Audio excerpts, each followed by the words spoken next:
The Sabres got back into the win column Saturday night against the Seattle Kraken in a shootout.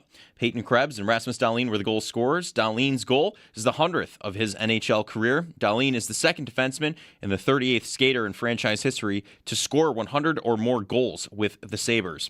A couple of days without the Sabres, but they return tomorrow night at home against the Islanders. Puck drop is set for 7 o'clock. Looking around the NHL, some big news from over the weekend. John Tortorella making his return to the NHL coaching circle as he's been hired as coach of the Vegas Golden Knights. Just under 1 month away from the NFL draft, and the owners' meetings began yesterday. Schedule includes voting for 5 rule changes put forth by the league's 11-person competition committee. Sal Capaccio, he'll have all of the updates throughout on the air and on WGR550.com. Other news from around the NFL. ESPN reports the Browns are not signing edge rusher A.J. Epinesa after reviewing the results of his physical. The Jets head coach Aaron Glenn said there is, quote, no doubt about it. Geno Smith is the Jets starting quarterback. And the Browns general manager Andrew Berry said edge rusher Myles Garrett is, quote, a career Brown. Final 4 set in the NCAA men's basketball tournament. UConn defeated Duke in a thriller yesterday. They'll take on Illinois, and it's a battle of the 1 seeds as Michigan will take on Arizona. Both games will be coming up on Saturday. In the MLB, the Yankees off to a hot start after sweeping the Giants with 2 shutout performances. They're back in action tonight in Seattle, taking on the Mariners at 9:40. The Blue Jays are 3-0 as well, taking on the Colorado Rockies tonight at 7:07. The Red Sox take on the Astros tonight at 8:10, and the Mets take on the Cardinals at 7:45. In the minors, the Bisons 1-2 after opening against the Rail Riders. They're back in action against the Syracuse Mets tomorrow with a 1:05 first pitch. And the Red Wings open up 2-1 in their series with the Jumbo Shrimp. They're back in action against the Rail Riders tomorrow at 4:05. In the NLL, the Bandits, they defeat the Saskatchewan Rush over the weekend 8-7. And the Nighthawks defeat the Firewolves over the weekend as well, 18-11. It's your Paddock Chevrolet Sports Update. Paddock Chevrolet, with you for the extra mile since 1935. I'm Joe Kelly on Western New York's Voice of the Fans, WGR.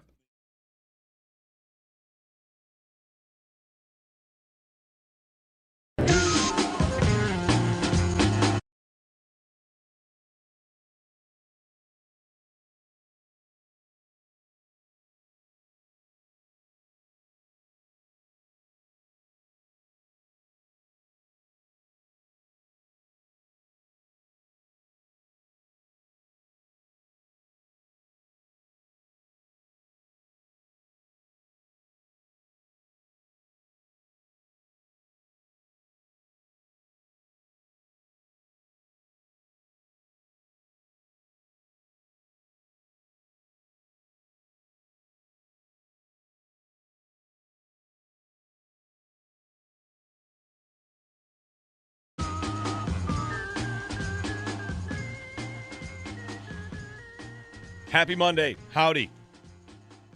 Gonna be nice today and tomorrow and spring-like, if you will.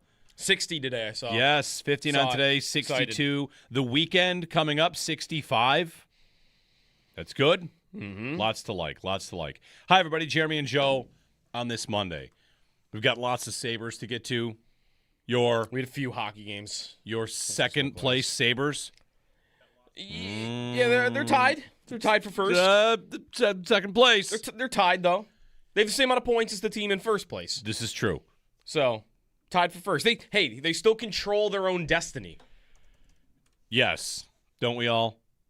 But no, they do because they still play. Well, yeah, sure. Not Columbus, for instance. No. Or some other teams for their divisions. But, yeah, they beat Tampa, then you're good. They're home in the first round. Odds have dipped a bit. A little bit because Montreal's on a little bit of a tear here. Montreal plays Tampa tomorrow. Yeah. We'll talk about that in a bit. Anyway, lots to get to. I want to open, if you guys would like to, with the Duke game and the epic loss of losses for Duke, the collapse of collapses. More than just one shot. It's up 19 points and lost to UConn. I was having a big-time internal struggle because if there's one thing I always like, it's watching Duke lose. But the other thing I would probably want is UConn to not win. Yeah. So Dan Hurley's not a lovable underdog. I've watched UConn win 6 titles since 1999, and that's kind of tough as a Syracuse fan. But whatever. for me, watching that game, it was the Duke hate was able to just shine through and root against Duke. And the ending of that game, man, I'm at the age now where I'm old and I feel sorry for people that have a bad moment instead of like wanting to say the kid's name 1,000 times. Caden Boozer. Man. Carlos Boozer's son. Yeah, there's twins on that team. Yeah, there's twins on the team. I am so sad for that guy. His quote after the game is, "I ruined our team's season." Yeah. And the answer is like, yeah, you did. Yes. Yeah. That's exactly what happened. Any one of the guys on the court that touched the ball before he did could have done something different and just held on to it. He's looking to throw it up for an emphatic dunk slam, exclamation point, which, happens plenty. But UConn, with the press, with the trap there, like, ooh. Just hold it. Just hold it. They're going to follow you. I know. Right? Like, I was. You're going to go to the free throw line and you're up 2. Not to say it's top of mind all the time. I thought, as the game is collapsing, I thought 13 seconds. I thought it's that level. It's maybe worse. It's probably worse than that. 13 seconds is one of the worst ones that we've got. Man, I feel so bad for that dude. I can't think of a play in college basketball that I've ever seen that was worse. Given the stakes, Chris Webber was famous for a timeout. The phantom timeout. They're down 2. He's in desperation. He goes over to the side. He kind of gets trapped, calls a timeout. They're down 2. You are up 10. You have survived the onslaught from UConn. Your 19-point lead you've been holding on to for dear life. You've got it. You made it there. Mm-hmm. Get to the free throw line, hit your free throws, burn the clock, whatever, make it a 2-possession game. Mm-hmm. And the only thing you couldn't do was what they did, throw the ball up and have it be turned over. And then they didn't really I think it's tough. You don't have a timeout, right? And you're playing on instinct there. You're not playing to think you're defending. You might not think you're going to defend again in the game. So you got to flip the switch. If you had a second to think about it, I would say just guard all the threes. Let them have the 2, maybe. Yeah, the guy shot it from the logo, though. Even there, like, they have shooters on the court. Like, go out and guard them wherever they are.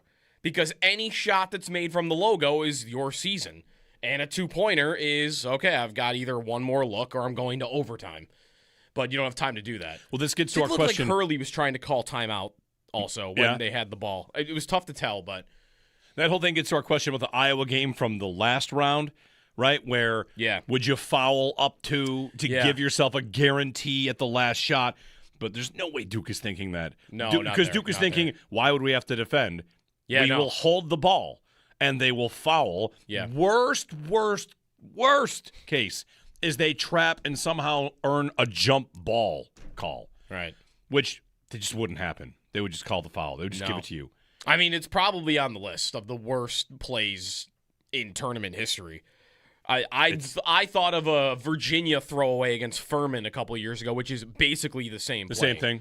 He throws the ball up in the air, they're up 2, and then Furman hits a 3 to beat them. Is that the 1-16 matchup? No, it was a 4-13. Okay, 4-13. Actually, you know what? It was the year it was the year after, I believe, they lost as the 1 versus a 16. Okay. And then they came in as a 4, and then they did that, which was throw the ball away. Furman as a 13 beat them. I think it was the year after they lost as a 1. Somewhere in there they won a national title too. So they did, yeah. Man, maybe it was in between. Whatever. They were either getting upset or they won the title. So that plays on the list. There was like a 12-point collapse a couple of years ago in the final minute. I remember that, but that's not one single play. Yep. That was a couple throwaways. There's Villanova's 3-pointer to win it.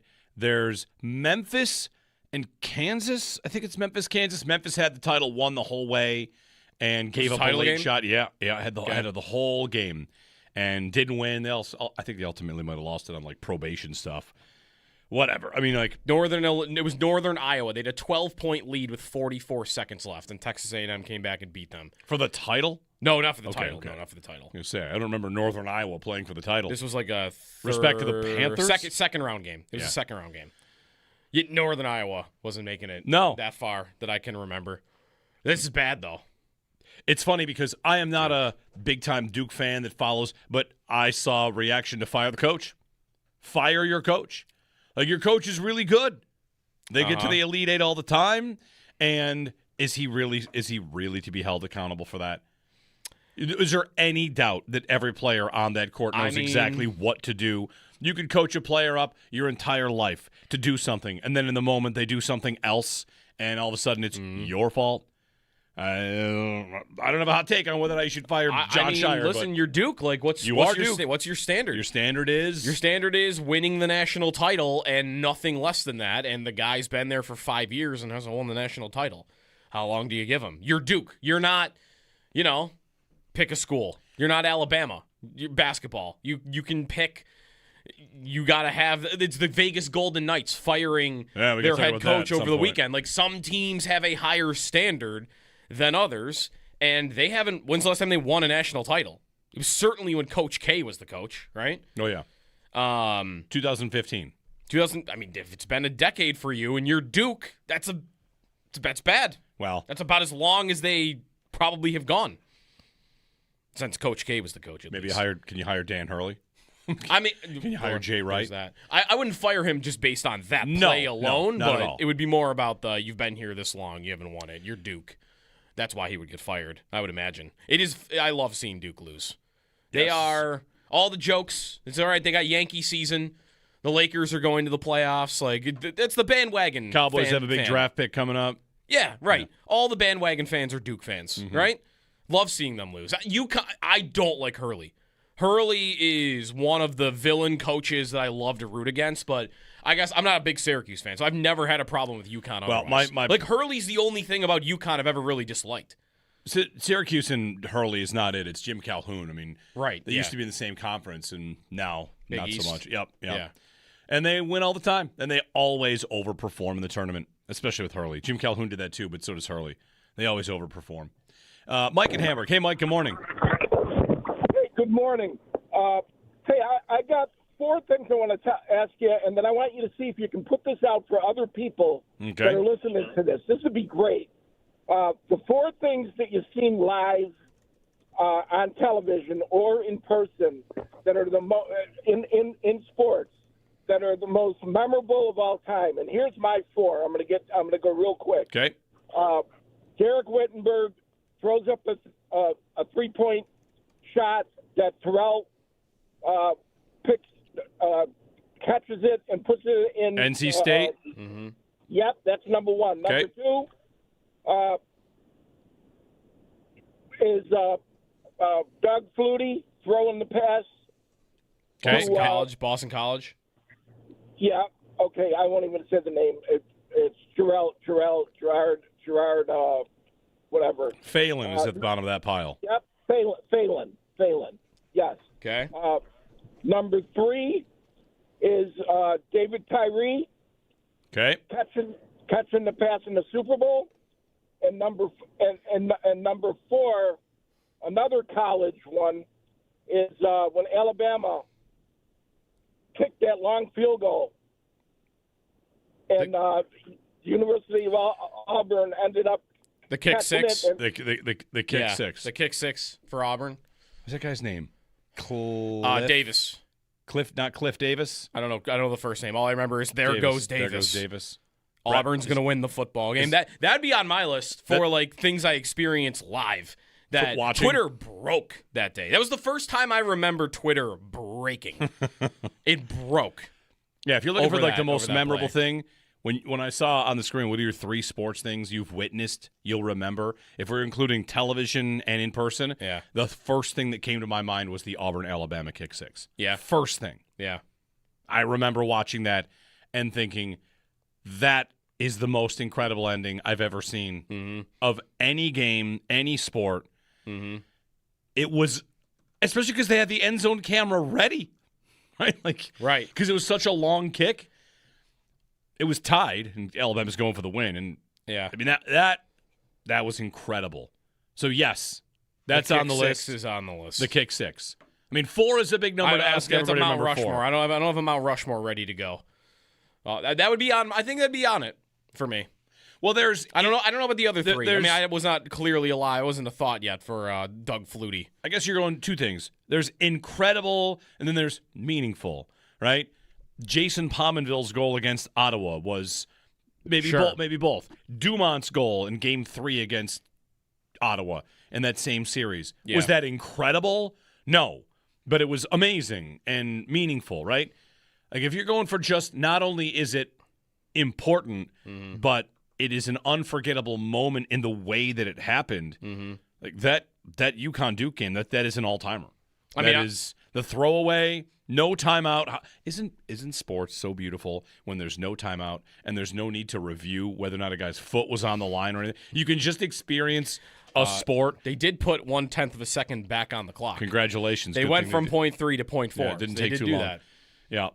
It's just so I great. don't know if Gene Steratore chimed in, though. College basketball, when you get those moments where, here comes a possession without a timeout before it. They're just going to run something. Bam, here comes a bomb from the logo. Splash. It was incredible. Incredible, meaningful. And that's part of Auburn, Alabama. Like, if that ending had happened in a game between, due respect to any sort of, like, Mountain West teams, Montana State is playing somebody and that's the ending, it's still an amazing ending. It's not Auburn, Alabama. All right. So that's a game you just kind of watch because this game means a lot to everybody down there, and that ending is incredible. I mean, a play that comes to my mind immediately is the play that partially launched my soccer fandom, which is the Aguero goal. Okay. I mean, if you're a soccer fan, that goal is never going to be matched. Against QPR in the 93rd or They whatever. scored 2 in stoppage time. To They win the needed title. 2 goals to win the title. They were at home. They weren't the evil empire yet. Yeah, that's top notch for me too. I don't have a college basketball one though. Like the Virginia 3-pointer to win the national title a couple years ago. Shouldn't that be on the list? It was a game-winning buzzer beater 3 to win the national championship. I don't even remember the guy's name. And honestly, I think one of the reasons for that is the game started at 9:20 at night, and that play happened at like 1 o'clock in the morning. It's one of my least favorite things about sports is that the national title in basketball is played at like 9:30. Like, it's the start time. Yeah. Maybe that's why. I don't know. But that play you would think would be on the list. I thought of before that Butler, Gordon Hayward, almost hitting a half-court shot to beat Duke in the national title. Maybe it's about the brands. Maybe it's about the star power. I don't know. I don't have a go-to college basketball one, though, for me, that would make this list. Yesterday would have if it was the national title. Or even maybe the Final Four. But it wasn't. Like, if UConn loses Saturday, then I'll remember it. It just won't be top-notch for me. If it was the title game, it would have been there. 803-0550 and 1-888-550-2550 if you want to throw something our way. Like, when was the Leitner play? That wasn't the title game. Elite Eight. That was the Elite Eight also? Yeah, that was the regional final to make the Final Four. Duke and UConn. That was the game that they had yesterday. Was the Elite Eight. It was Duke and UConn? Duke and UConn, and the scores in the hundreds. That's an incredible one. That's when I can remember where I was. And I've got it. Someone just tweeted this one in. This is certainly on my top 4. It was LeBron against the Warriors, the block. the chase down block. The chase down block. That game, that total game, but that play in particular. That sequence. Yeah. Oh, we'll always remember where The chase down block gets remembered because nobody scored any points in the fourth quarter of that game. The final score was like 92-89. I think there was a 4-minute stretch where before Irving's 3 where there were no points. Nobody hit anything. The Warriors went 0 for 11 from 3 in the fourth. Yeah. Everyone was tense. As someone that was, not quite rooting for the Warriors because I knew how important LeBron was winning. I loved the Warriors, but I was hardcore rooting for the Cavs. Yeah. They got the breaks they needed. The other team couldn't hit anything. So 803-0550, our phone number, and 1-888-550-2550. Jeremy and Joe here on WGR. What a game. What a game. On to the Final Four, which will be, of course, this coming weekend. Easter Sunday on the way. Big Sabres weekend as well. And we're off and running. Mm-hmm. On the Sabres, I'd like to you guys choose your own adventure where you want to go on this because I have questions for everybody. For you, for Owen, for Joe Kelly, for Paul. Mm-hmm. There were We Want Metza chants in the 300 level. Who had that at the start of the season? We Want Metza coming out of the 300 level over the weekend. and they narrowly avoided a fourth consecutive loss. Instead of a fourth consecutive loss, now it's points in 3 out of 4 games, which is it's fine. Things are fine. They're going to make the playoffs. I'm a little on edge about home ice, but the win over Seattle felt huge. Really, maybe for my psyche, the Krebs goal is maybe as loud as I've been in 5 years. Yeah, that felt massively important. Yeah. Like, that's one of those ones. Relief behind that goal. Yes. Yeah. When they start to gain this, they get in there and Benson makes that play. When it's on Krebs' stick and it looks like it's a 2-on-1, I shout, "Gotta have it!" And then he buried it, and I'm like, nuts. It felt really important. What a pass by Benson. What a pass. He's made that boards pass like 4 times in the last 2 weeks, and it's been a goal, I think, every time. Yeah, they needed that. I mean, the way the standings are right now, I think just for the feeling of that we're okay. For them, even. Dahlin said after the Detroit game that you're going to see what we're all about tomorrow night. If they had gone out and lost to the Kraken. Yeah, that'd be tough. Then that'd be tough. They started well. And they looked good. They did. But they all of a sudden have been snake bit. And I guess like a couple things that have been happening for them are not happening right now. I thought they had a lot of great chances. Grubauer, I thought, was incredible in that game. But what's your feeling if you lose 3 in a row, you lose back-to-back days? Your captain said we're going to see what we're all about the next night. You're at home, by the way, and you lose that game. I mean, it would have been not just 3 losses in a row. It would have been 3 losses in a row all at home. 4 in a row in total. Right. After a 7 out of 8 road trip, you're staring at the potential of losing 7 out of 8 at a homestand. Right. Had you lost to Seattle. So I think it was hugely important to keep thinking about the division, to not be in – I would be in panic mode about home ice today if they had lost that game. If they had lost to Seattle, the lead is 2 with Montreal holding a game in hand. And they've won 5 in a row? 5 in a row. I would be thinking they're not going to get it. And I don't even know that the take should be any different. Like, how do we feel like they're playing in these games? Are they playing okay? Are they playing good? They're playing okay. I think they're playing okay. Okay. That's where I was, too. Like, I don't think they're playing great. I don't think they're playing terrible. I think they're putting periods together right now where they'll look really strong for 20 minutes, and then there'll be a 10-minute stretch where, and sometimes it's at the beginning of the game, where it's, they don't feel like they have it right now. And even some of their, like Tage turning the puck over for shifts upon shifts at a time, just not feeling like anybody's doing much of anything. And then again, they'll go on a 20-minute stretch where they look dominant and they're firing pucks all around the goalie. And so, yeah, I think they're playing okay. And I want better than that. I think we've seen they're more capable of that. Okay is not going to beat Montreal in a playoff series if that's who you're going to end up playing because you squander the division away. That's right. And there's plenty of reaction like that, like, oh, this team's too inconsistent, to which I thought, I don't know, if we're looking at, like, since the break, they have the best record in hockey since the break still. Right, and I guess when it comes to consistency, the fact that they have as many points as Tampa, has Tampa been the exact same consistency through 71 games? No, they've been worse because the Sabres stretch here where it's not going perfect. It's a 4-game stretch where they've lost 3 and they have 4 of a possible 8 points. That's their hitting the rocks here. 4 out of a possible 8. Tampa this month lost 6 of 7 in regulation. 2 of a possible 14. That happened this month. So you pointed out the 06 Sabres lost, was it 6 in a row around this time of the year? Yeah, lost 6 in a row, 6? including 5 in regulation. Right. So you can go on we hit a bumpy patch, but if your bumpy patch is 4 out of a possible 8, I feel like that's not that bad. It's just I would like to see it end sometime soon where for a complete game they just look dominant. I don't think I've seen since they played Vegas. Yeah. And I thought we might get that on ago. Friday against Detroit, and they were run out of the building in the first period, which we could talk about a couple things regarding that, not pulling Alex Lyon, never really bouncing back considerably in that game. Really surprised we didn't see Colton Ellis. Yes. at any point. I am as well.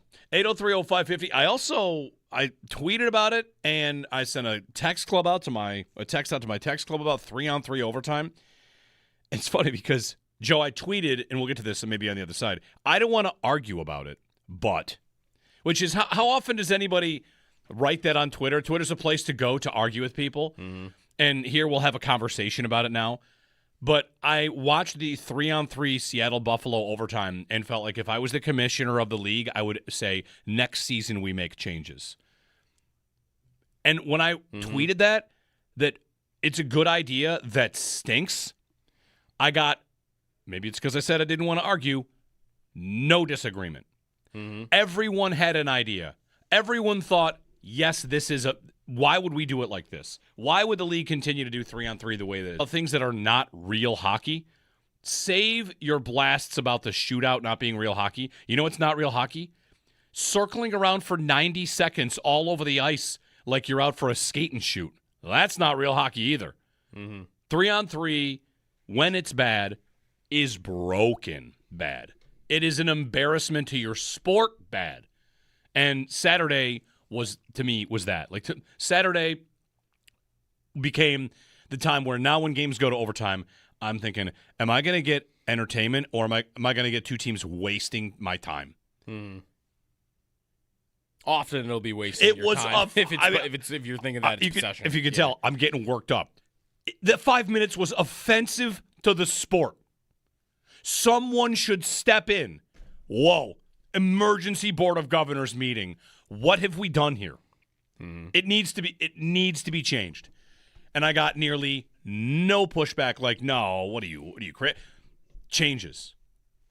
So you would not have liked my idea that I said out loud watching that overtime, which the Sabres should hold on to the puck for 5 minutes? To get to a shootout? Because I want to shoot out. That's pretty much what both teams did. That's more because it's kind of what they did. I was just saying that more because they're better in the shootout. Wasn't everybody really impressed when both teams skated around for 75 seconds to not even register a shot because they then just turned it over on the wall? Embarrassing for the sport. I've got ideas. I've got fixes. I've got a lot of people that wrote in fixes as well. 803-0550. Fight me about a shot clock. I'm ready. Now I'm ready to argue about it today. I said I didn't want to do it at the time because I was just so sad that I'd watched those 5 minutes. Shot clock. We'll talk to Paul today. We'll talk to Sal today. Sal's at owners' meetings. There'll be a lot of NFL juice, NFL news, owners' meetings. AJ Epinesa didn't pass a physical. I'm ready for the national media to descend on the massive scandal this is. No, probably not. 803-0550 and 1-888-550-2550. Jeremy and Joe, let's have some 3-on-3 ideas. Do you agree it is something that needs to be changed? We'll talk about it here on WGR.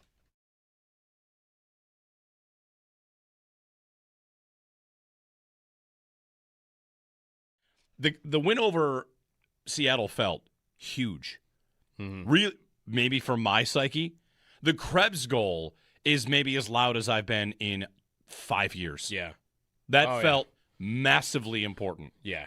Like, that's one of those There was relief behind that goal. Yes. Yeah. When they start to gain this, they get in there and Benson makes that play. When it's on Krebs' stick and it looks like it's a 2-on-1, I shout, gotta have it!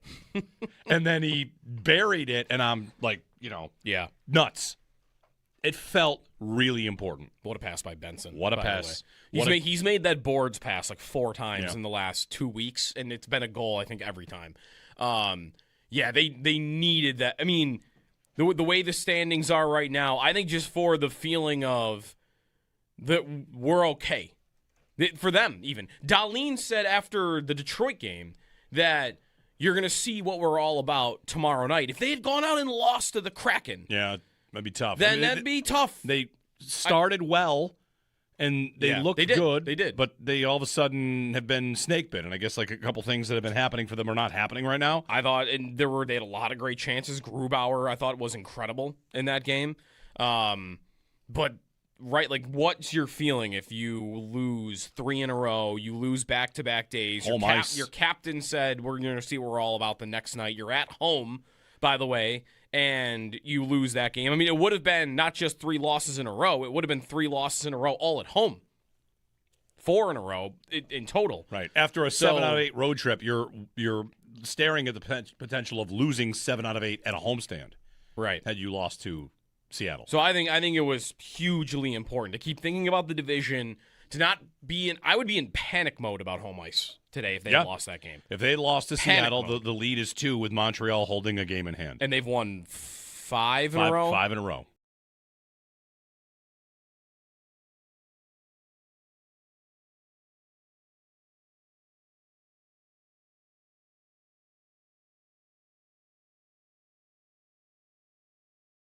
I was having a big time internal struggle because if there's one thing I always like, it's watching Duke lose.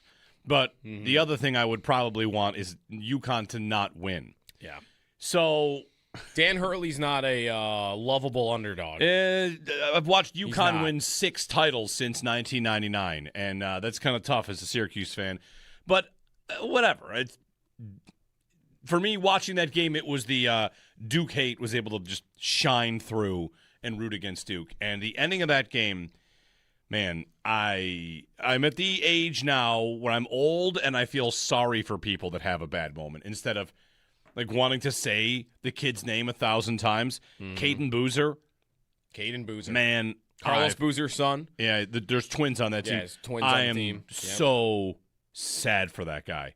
His quote after the game is, "I ruined our team's season." Yeah. And the answer is like, yeah, you did. Yes. Yeah. That's exactly what happened. Any one of the guys on the court that touched the ball before he did could have done something different and just held on to it. He's looking to throw it up for an emphatic dunk slam, exclamation point, which, happens plenty. But UConn, with the press, with the trap, they're like, ooh. Just hold it. Just hold it. They're going to follow you. I know. Right? Like, I was. You're going to go to the free throw line and you're up 2. Not to say it's top of mind all the time. I thought, as the game is collapsing, I thought 13 seconds.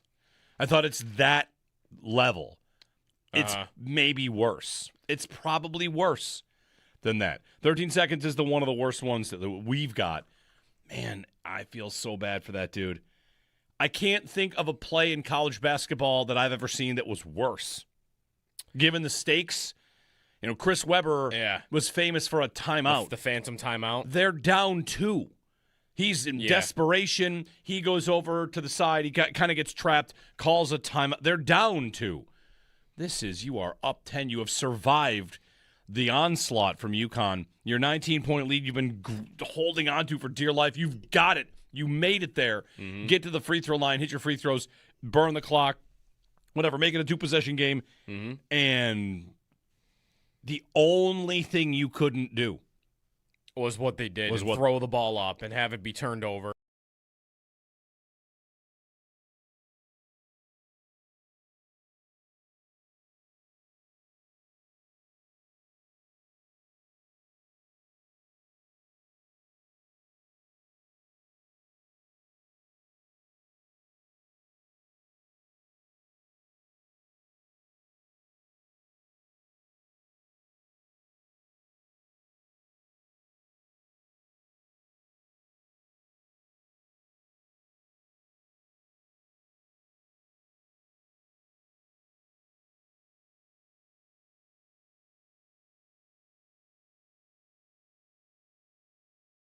The Sabres got back into the win column Saturday night against the Seattle Kraken in a shootout.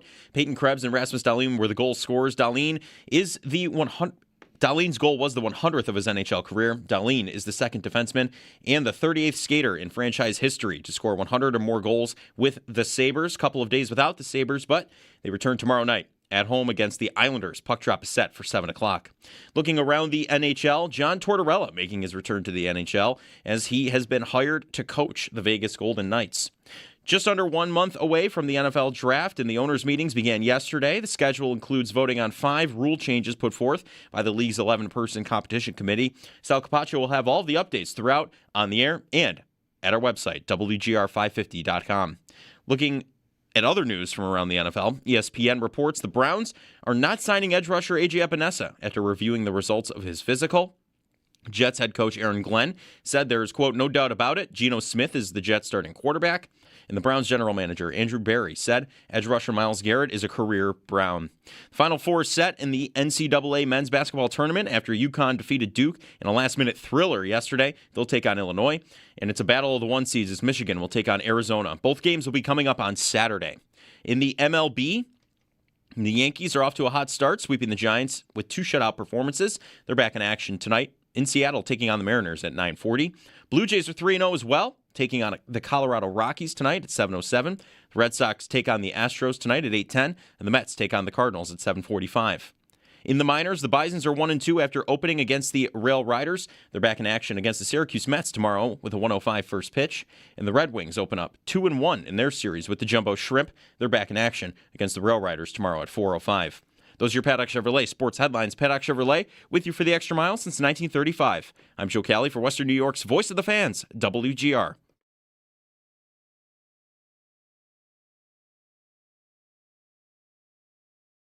Boozer, that ball deflected and stolen by Mullins. Caravan, 2 seconds. Mullins tosses it up. Ah! It's good.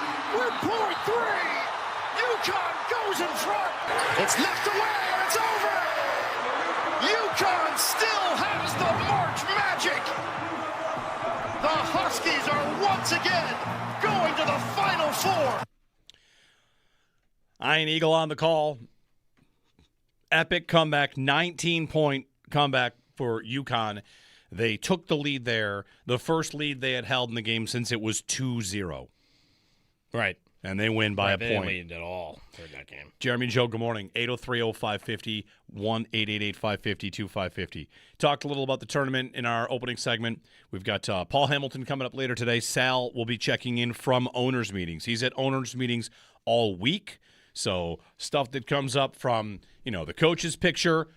Joe Brady in shorts in the coach's picture? 100%. It's also in Arizona. 95 degrees. Yeah, he'll be in shorts 100%. Not every coach is going to rock shorts in that picture, right? No, but he will. Mike McDaniel won't. Check. Wait, he won't be in it. He's not a coach. Yeah.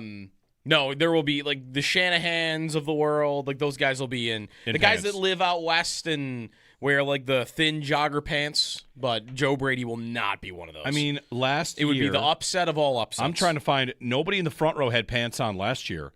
Okay. And I can't see everybody in the back row, so I don't. Is it one of these pants? things where you might be at a place that's so nice they say you're not allowed to wear shorts? Joe Brady shorts every day will be tested today. First test for him. He's going to be wearing shorts. He's going to want to.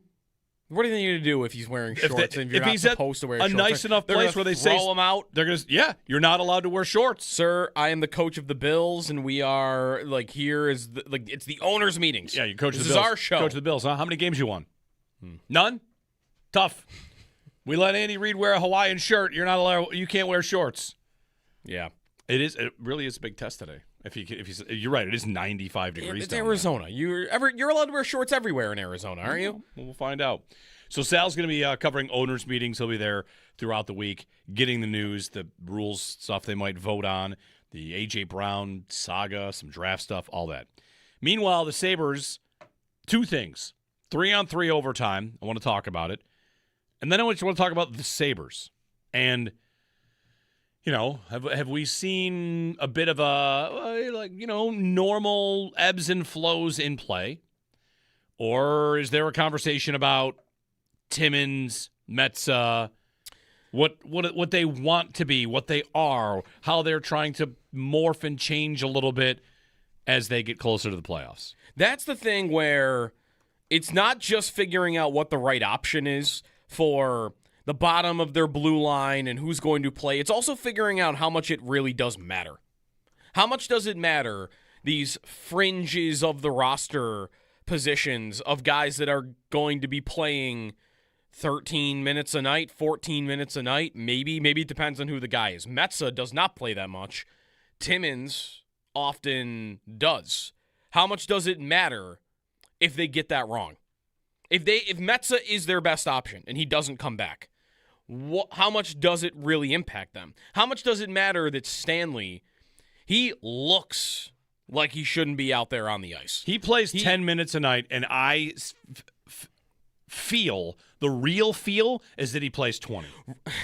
Is that wrong? Well, the he real plays feel, 10, and the real feel is he plays 20. That's funny, too, because there is a temperature for him, and then there is a real feel. Is it not incredible that since he's been here in 10 games, at least at 5-on-5, the score is 6-2 Buffalo? Yeah. When he's on the ice, they have 6 goals, and they've only got 2 against. The shots are basically even, which is what you want out of a third-pair defenseman. Yeah. But he doesn't look like he's got it, right? Like, here's the biggest problem. What that does not count for is he's taking penalties. Yes. And he's taking penalties, I think, simply because he's too big.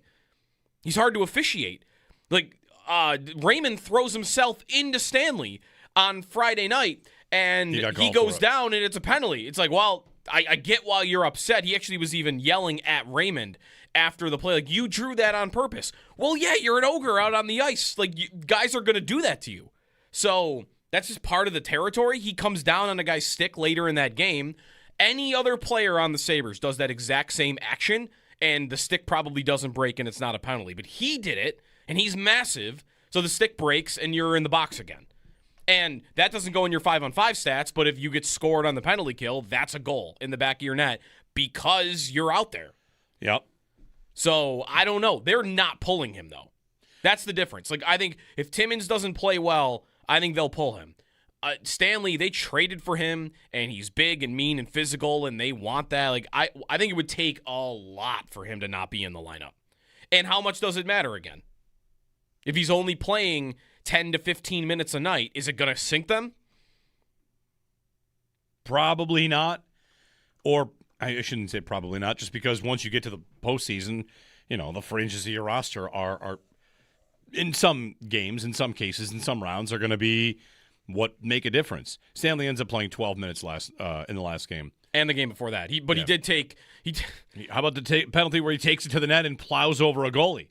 Right, that too. He had 11 minutes in penalties in the 2 games. When he did the one where he took it to the net, there was a little bit of like, What 11 minutes in penalties in 2 games. What's happening here?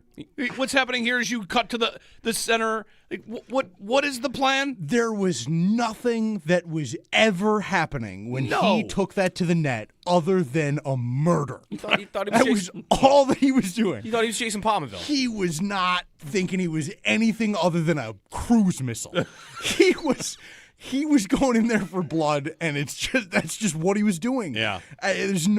A guy like that doesn't make that play thinking he's scoring a goal. It's just not what he's doing. It's I'm going to go get in there, and if I get a piece, I get a piece. And, it's just the way it goes. That play was ridiculous. I could not believe that. I mean, the Stanley thing is it's really interesting to watch play out because it's Stanley versus Metsä. For all of us, right? That's our mindset, is that it's that. I know that Timmins is in the Metsä spot, but that's the difference of the 2 players that we're talking about. Is like Logan Stanley is a giant, mutant, mean defenseman that really can't skate that well, has some problems taking way too many penalties, and Zach Metsä is the undersized, quietly effective guy that you worry might get pushed around. And it's like those are the 2 sides of the hockey world, right? And we're seeing it play out. And I think that it's going to be really interesting to see where they end up on that in that battle. I texted friends yesterday, I might have put this in our group chat too, that Stanley for me is Owen Power for the bigger crowd, which is I know that there are numbers that say like, things are going fine. Mm-hmm. What are you worried about? And yet I think, yeah, but I don't know if I like this. Right.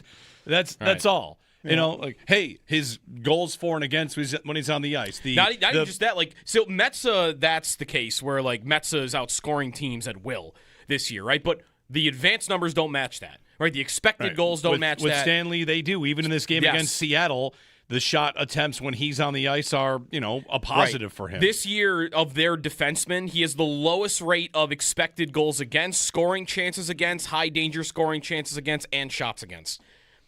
Right. All of it. Like the defensive defensemen, nothing's happening against them when he's out there. That is backing it up. That's the idea. That is the idea. But I don't know. It doesn't look good. A lot of that too though might be that it looked good and looked better when he played with Metza. I think that's a piece of it. Right? That it looked good with Metza. There were a few games there, even you, Jeremy, where he makes a good first pass. Yes, that's right. Like, he looked a little quicker last night. Like, and those were the Metza games. And those were the Metza games. And that's in there for him. I see a little more than I think maybe most people do out of him in terms of actual ability to play with the puck on his stick. I think he's a little more adept at that than maybe people want to give him credit for. But it's up and down. It's inconsistent. And I think he gets jumpy and he gets excited. I remember when the Sabres acquired him, I made note of how many people said he's developed a lot of confidence. And that doesn't necessarily sound like a compliment all the time to me.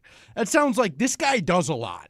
And he's going to try and do a little too much. Like taking it to the net on the backhand? Like taking it to the net, or trying to play a little too hard and taking too many penalties, or maybe making a stupid play with the puck because he thinks he's got lane. I did like that he leveled right that one time. That was awesome. Like in that moment, I felt like that. Again, they're down 2-0 at the time. Yeah, I had in the last two games, Detroit and Boston, thought this dude needs to do something to wake people up. And against Seattle, I did get that. Like I was happy about that. And he fought Alexiak, who's another mutant giant guy. I did also wonder that did him running over Grubauer affect him at all? Because he, I think, let in the next shot, which was Krebs. Mm-hmm.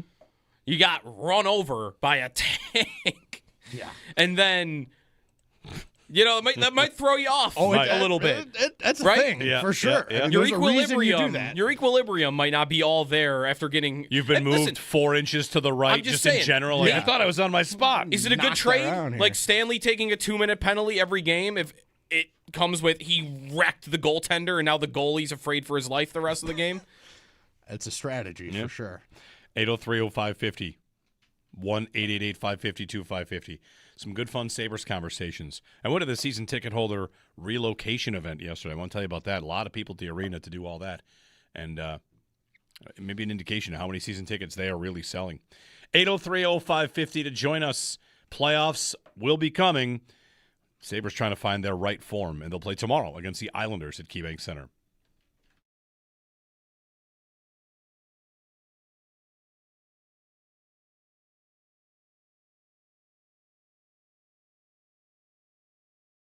I was having a big-time internal struggle because if there's one thing I always like, it's watching Duke lose. But the other thing I would probably want is UConn to not win. Yeah. So Dan Hurley's not a lovable underdog. I've watched UConn win 6 titles since 1999, and that's kind of tough as a Syracuse fan. But whatever. For me, watching that game, it was the Duke hate was able to just shine through and root against Duke. And the ending of that game, man, I'm at the age now where I'm old and I feel sorry for people that have a bad moment instead of like wanting to say the kid's name 1,000 times. Caden Boozer. Man. Carlos Boozer's son. Yeah, there's twins on that team. Yeah, there's twins on the team. I am so sad for that guy. His quote after the game is, "I ruined our team's season." Yeah. And the answer is like, yeah, you did. Yes. Yeah. That's exactly what happened. Any one of the guys on the court that touched the ball before he did could have done something different and just held on to it. He's looking to throw it up for an emphatic dunk slam, exclamation point, which, happens plenty. But UConn, with the press, with the trap, they're like, ooh. Just hold it. Just hold it. They're going to follow you. I know. Right? Like, you're going to go to the free throw line and you're up 2. Not to say it's top of mind all the time. I thought, as the game is collapsing, I thought 13 seconds. I thought it's that level. It's maybe worse. It's probably worse than that. 13 seconds is one of the worst ones that we've got. Man, I feel so bad for that dude. I can't think of a play in college basketball that I've ever seen that was worse.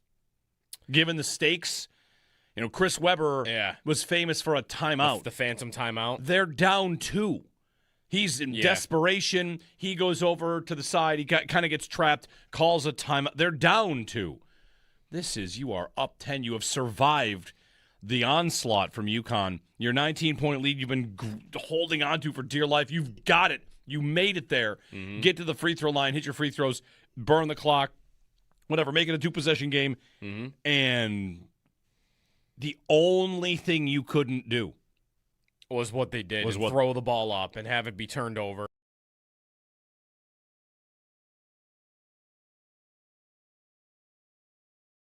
The win over Seattle felt huge. Mm-hmm. Really, maybe for my psyche.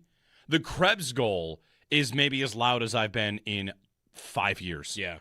That felt massively important. Yeah.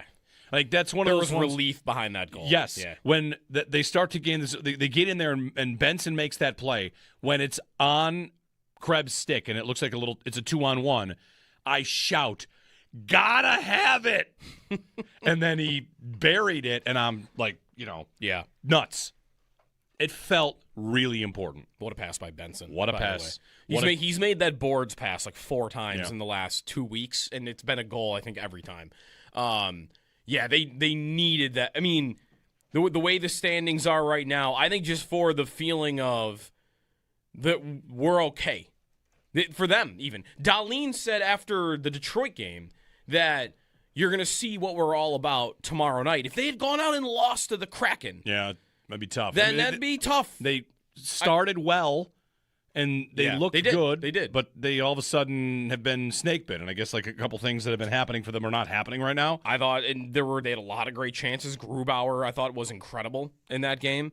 But right, like, what's your feeling if you lose 3 in a row, you lose back-to-back days? Your captain said we're going to see what we're all about the next night. You're at home, by the way, and you lose that game. I mean, it would have been not just 3 losses in a row. It would have been 3 losses in a row all at home. 4 in a row in total. Right. After a 7 out of 8 road trip, you're staring at the potential of losing 7 out of 8 at a homestand. Right. Had you lost to Seattle. So I think it was hugely important to keep thinking about the division, to not be I would be in panic mode about home ice today if they had lost that game. If they lost to Seattle, the lead is 2 with Montreal holding a game in hand. And they've won 5 in a row? 5 in a row.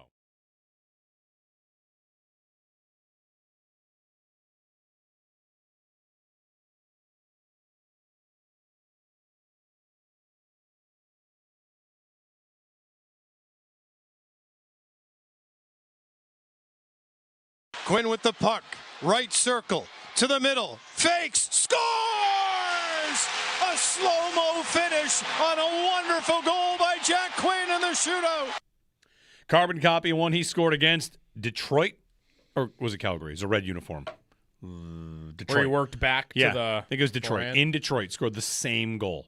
Jack Quinn. Sabres win in a shootout. He's 3rd all-time now in shootout percentage. How'd you like UPL on the first shooter? UPL, like falling backwards and all staying the way out. There. It's pretty nice. Pretty nice. Yeah. Good win for the Sabres on Saturday. We're talking some Sabres, some NHL. Also, last night's Duke win as well. Dan in South Buffalo. Dan, or Duke loss. Hey, Dan. Hey, how you guys doing this morning? Good. I just wanted to comment. I got in the car. I've been at the last 2 games. I got in the car and heard you guys talking about Stanley, and I disagree. I think Timmins is the issue. He's a turnover machine. You know, before he got injured, he was blocking shots. He was somewhat physical, and now he's just turning the puck over left and right. And it's like you said, Stanley was more confident when Metsa was on the ice, and we need Stanley. We need somebody to lay somebody out like he did to Wright and run over the goalie. Grubauer was not the same after that when he ran over the goalie. We need his nastiness. Thanks, Dan. Yeah, I'm not even saying he's got to come out. I think we're just trying to figure out what their best look might be. Are they trying to figure that out too? Mm-hmm. Timmins. We'll get to Timmins. He returns because of the penalty kill, and then, the first penalty kill they see, he's right next to the guy that scores. Yep. Maybe not his fault all the way. Anyway, 803-0550. Paul Hamilton, 8 o'clock. Sal, 9 from Owners Meetings here on WGR. 3-on-3 next.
the win over Seattle felt huge. Really, maybe for my psyche. The Krebs goal is maybe as loud as I've been in 5 years. Yeah. That felt massively important. Yeah. Like, that's one there of those was ones, relief behind that goal. Yes. Yeah. When they start to gain this, they get in there and Benson makes that play. When it's on Krebs' stick and it looks like it's a 2-on-1, I shout, "Gotta have it!" And then he buried it, and I'm like, nuts. It felt really important. What a pass by Benson. What a pass. He's made that boards pass like 4 times in the last 2 weeks, and it's been a goal, I think, every time.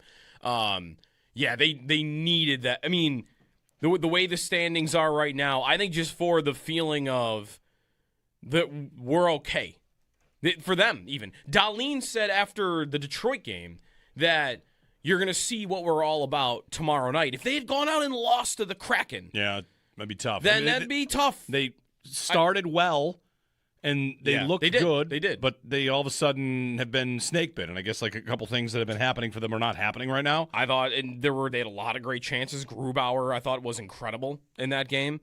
But, right, like, what's your feeling if you lose 3 in a row, you lose back-to-back days? Your captain said we're going to see what we're all about the next night. You're at home, by the way, and you lose that game. I mean, it would have been not just 3 losses in a row. It would have been 3 losses in a row all at home. 4 in a row in total. Right. After a 7 out of 8 road trip, you're staring at the potential of losing 7 out of 8 at a homestand.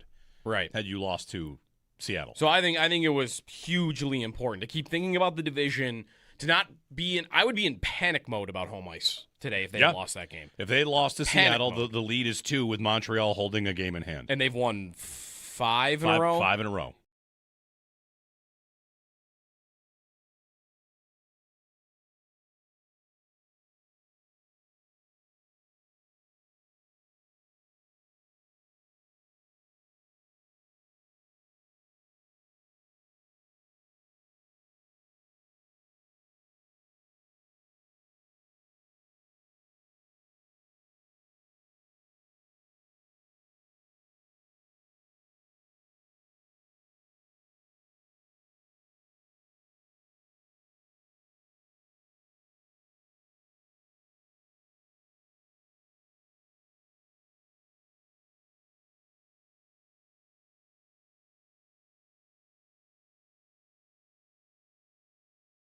The Sabres got back into the win column Saturday night against the Seattle Kraken in a shootout. Peyton Krebs, Rasmus Dahlin, they were the goal scorers. Jack Quinn scored the final shootout goal. That sealed it. Dahlin's goal is the 100th goal of his NHL career. Dahlin is the second defenseman and the 38th skater in franchise history to score 100 or more goals with the Sabres.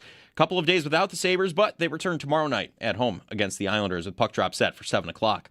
Around the NHL, John Tortorella making his return to the NHL as he's been hired to coach the Vegas Golden Knights. Just 1 month away from the NFL draft, just under 1 month now, and the owners' meetings began yesterday. The schedule includes voting on 5 proposed rule changes put forth by the league's 11-person competition committee. Sal Capaccio will have all of the updates throughout, right here on the air and on WGR550.com. Around the NFL, in other news, ESPN reports the Browns are not signing edge rusher A.J. Epinesa after reviewing the results of his physical. Jets head coach Aaron Glenn said there is no doubt about it. Geno Smith is the Jets starting quarterback. And the Browns general manager Andrew Berry said Myles Garrett is a career Brown.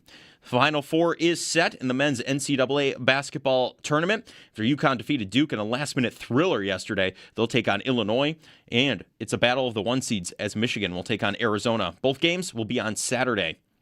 In the MLB, the Yankees off to a hot start after sweeping the Giants with 2 shutout performances. They're back in action tonight in Seattle, taking on the Mariners at 9:40. The Blue Jays 3-0 as well. Hot start for them, taking on the Colorado Rockies tonight at 7:07. The Red Sox take on the Astros at 8:10, and the Mets take on the Cardinals at 7:45. In the minors, the Bisons 1-2 after opening against the Rail Riders. They're back in action against the Syracuse Mets tomorrow with a 1:05 first pitch, and the Red Wings open up 2-1 in their series with the Jumbo Shrimp. They're back in action against the Rail Riders tomorrow at 4:05.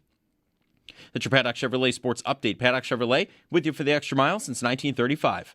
I'm Joe Kelly for Western New York's Voice of the Fans, WGR.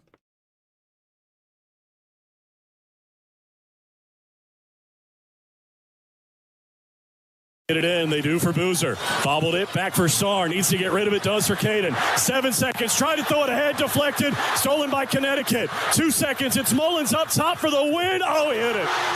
With 3/10 of a second to go. Malachi Smith ran off the bench. That should be a technical. But with 3/10 of a second to go, Connecticut has the lead, 73-72.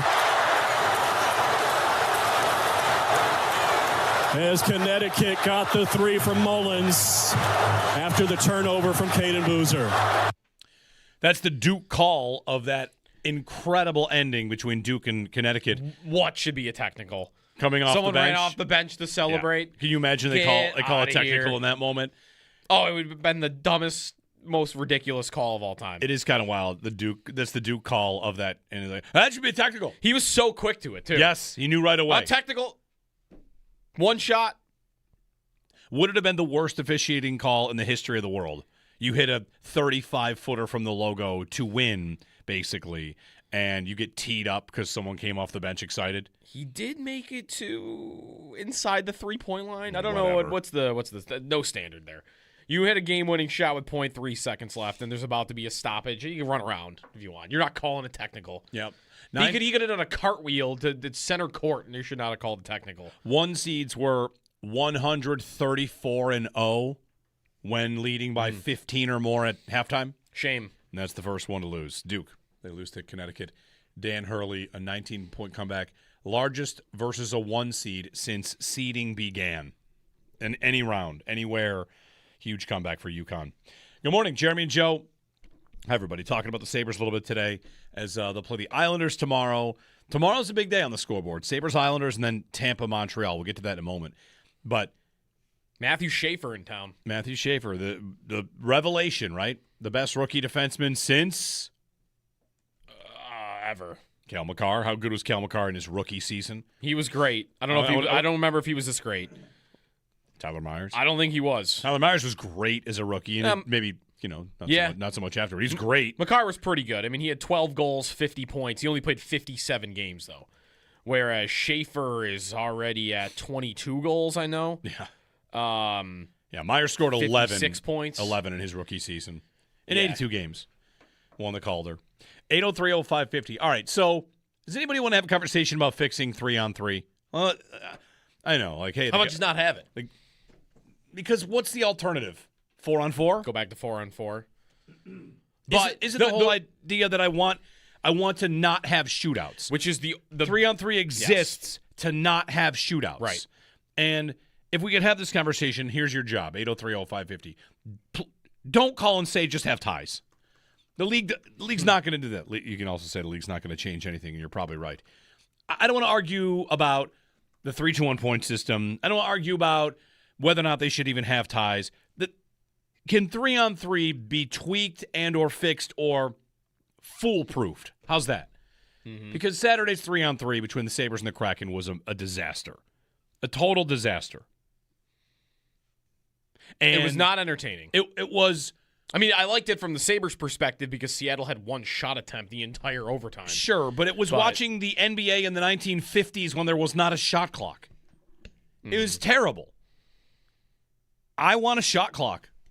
A shot clock. Let's how do we administer it? How do we get it in there? I want a shot clock on 3-on-3. You gain the zone, you have 10 seconds to shoot it.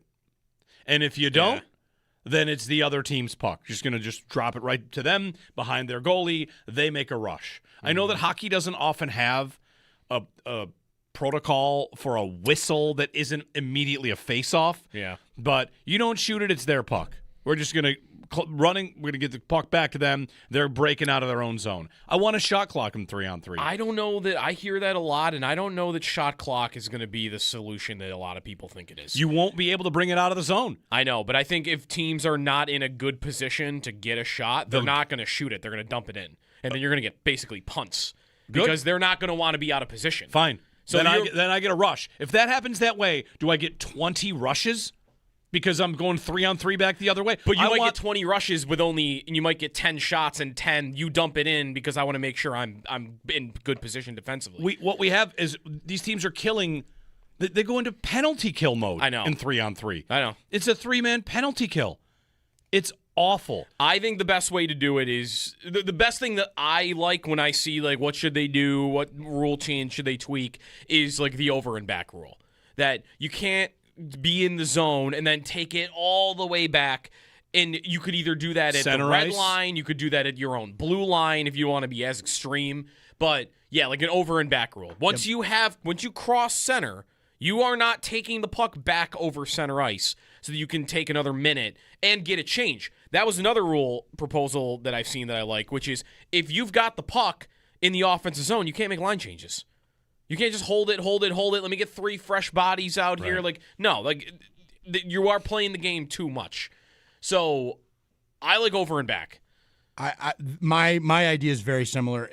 Reverse offside, essentially, is what I'm thinking. Like, Reverse you offside. can't take the puck into the zone and then put it back over the blue line to gain possession back. So you can't go, all right, we're going in on a rush. All right, we didn't get anything. We're going to circle back. I'm going to pass the puck over the blue line so that my guy can come back out and get the puck, and we'll reset, do the whole circle back thing. Mm-hmm. That will force you to play in the offensive zone, which will create either chances or turnovers, which lead to chances the other way. Right. Would you then have the team that's not with the puck pushing more aggressively at the line? Because I know if I've got you up against this line, you can't take it out over. All of a sudden, I've pressed you into a quicker decision. Right. Your job's tougher. Exactly. You can't carry the puck over that line or pass it to your own guy. Like, you could obviously plays where the puck gets chipped out there, you can go regain possession, but you are not allowed to willingly put the puck back over the blue line once you cross it. I think very similar to your idea, Joe. It just forces you to play in a tighter space without the ability to reset and use all the ice that is available 3-on-3. Yeah. It just it forces you to play offense. Don't you feel like it also will create more turnovers, which will create more rushes back and forth. As we're proposing this idea, which I'm sure, like you said, others have proposed, it doesn't even, you might say not every game looks like that, and that would be fine, great. The ones that haven't had problems, if you don't have one where the teams are just skating in circles like it's some sort of skate and shoot warm-up, then you're unaffected. Go ahead and play the way you play anyway, where you're going up and down the ice. Right. Because that's what I'd want to avoid. I just want to avoid what we saw on Saturday, which is the whole idea is, listen, the system they've got has made the end of games at regulation boring because teams are playing for that point and going to overtime with no fear of losing a point for a regulation loss, or a regulation win, I should say. Then they get to the overtime, it's 3-on-3, and it's just like, let's just all skate around in circles and not do anything. Right, basically. To get to the shootout, which is the whole point, is to avoid the shootout. Right. Well, unless you're the Sabres. Who are now 5-0? They are 5-0 in shootouts. And really, like, they played that overtime perfect, which is maybe part of the problem. Yes. Like you held them to one shot attempt and they barely had the puck the entire 5 minutes. That's perfect. Like from a team perspective, like to winning the game, like their expected goals in overtime, Seattle's was 0.00 and the Sabres was like 0.3. That's like you're not going to lose that way. You're never going to lose that way, but you're also going to get a lot of shootouts playing that way, which is not the case. Like it's 5% of games now go to shootouts. When it was 4-on-4, it was like 15%. Yeah. So they've done that. They have accomplished that. But is it entertaining? Is it exciting? It's not as much as you would want it to be. I think the other part is you're going to have to want the league to eliminate shootouts altogether. Because any change like this that creates more goals and more action, like there's already not that many shootouts. There will be no shootouts if you do something like this. And I'm good with that. I don't need shootouts.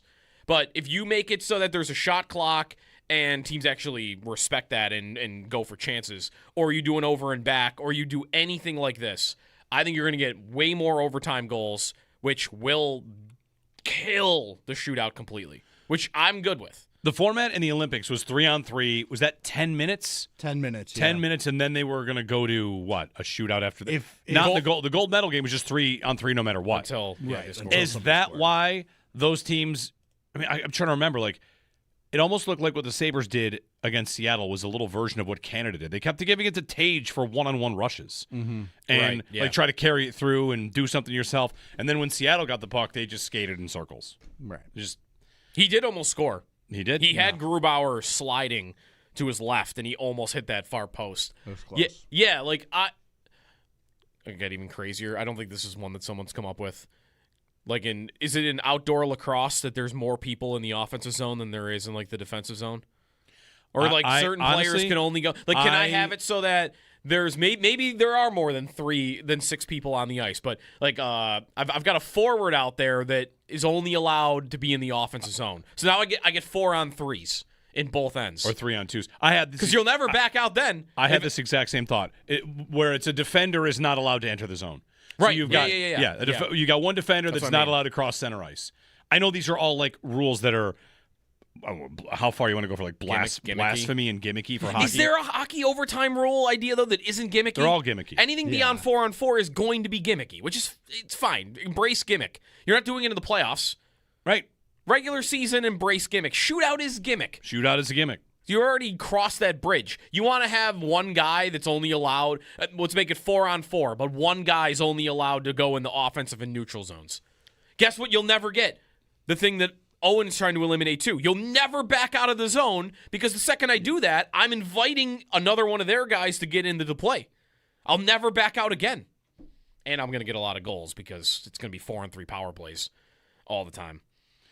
803-0550. If anybody has an idea here, you want to share it with us on what to do if it even needs fixing, which, man, I wanted to throw a jersey on the ice on Saturday. I wasn't at the game, but I did want to throw a jersey on the ice watching that overtime.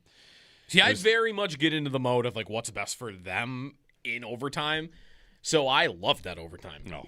For them, like that is if they played that overtime every time, they wouldn't be 3-8 in overtime. They'd be 8-3. Counterpoint: that might be why they're 3-8 in overtime. Technically, they're 3. Are they? I think they play too aggressive in overtime, and that's why they're 3-8. Oh well, I mean they go. I mean, Tage actually got away with it because he missed the net so bad that it went around the boards, and they regained possession. The one-on-one shots, the 1-on-2 shots that they take very often are turnovers, and then the other team comes back and scores.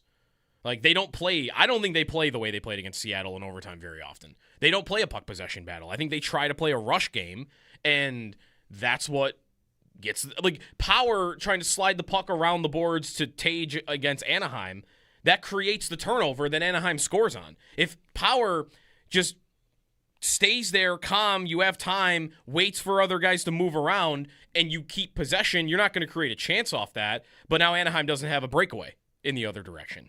So I think they don't play it like they do against Seattle. They did against Seattle, where you just are playing to not let them have it. I'm thinking about the overtime winner against Anaheim. You said there was a breakaway. Wasn't that the one where Tage couldn't handle it on the wall? He couldn't handle it on the wall, though, because Power, though, tried to get it to him around the boards because he's still trying to create something.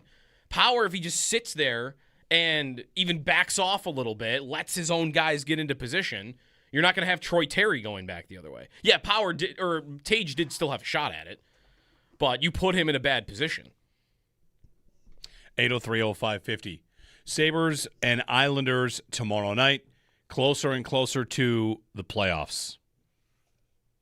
Tampa, Montreal play Someone tomorrow tweeted, as well. how about a no freeze rule for the goalie?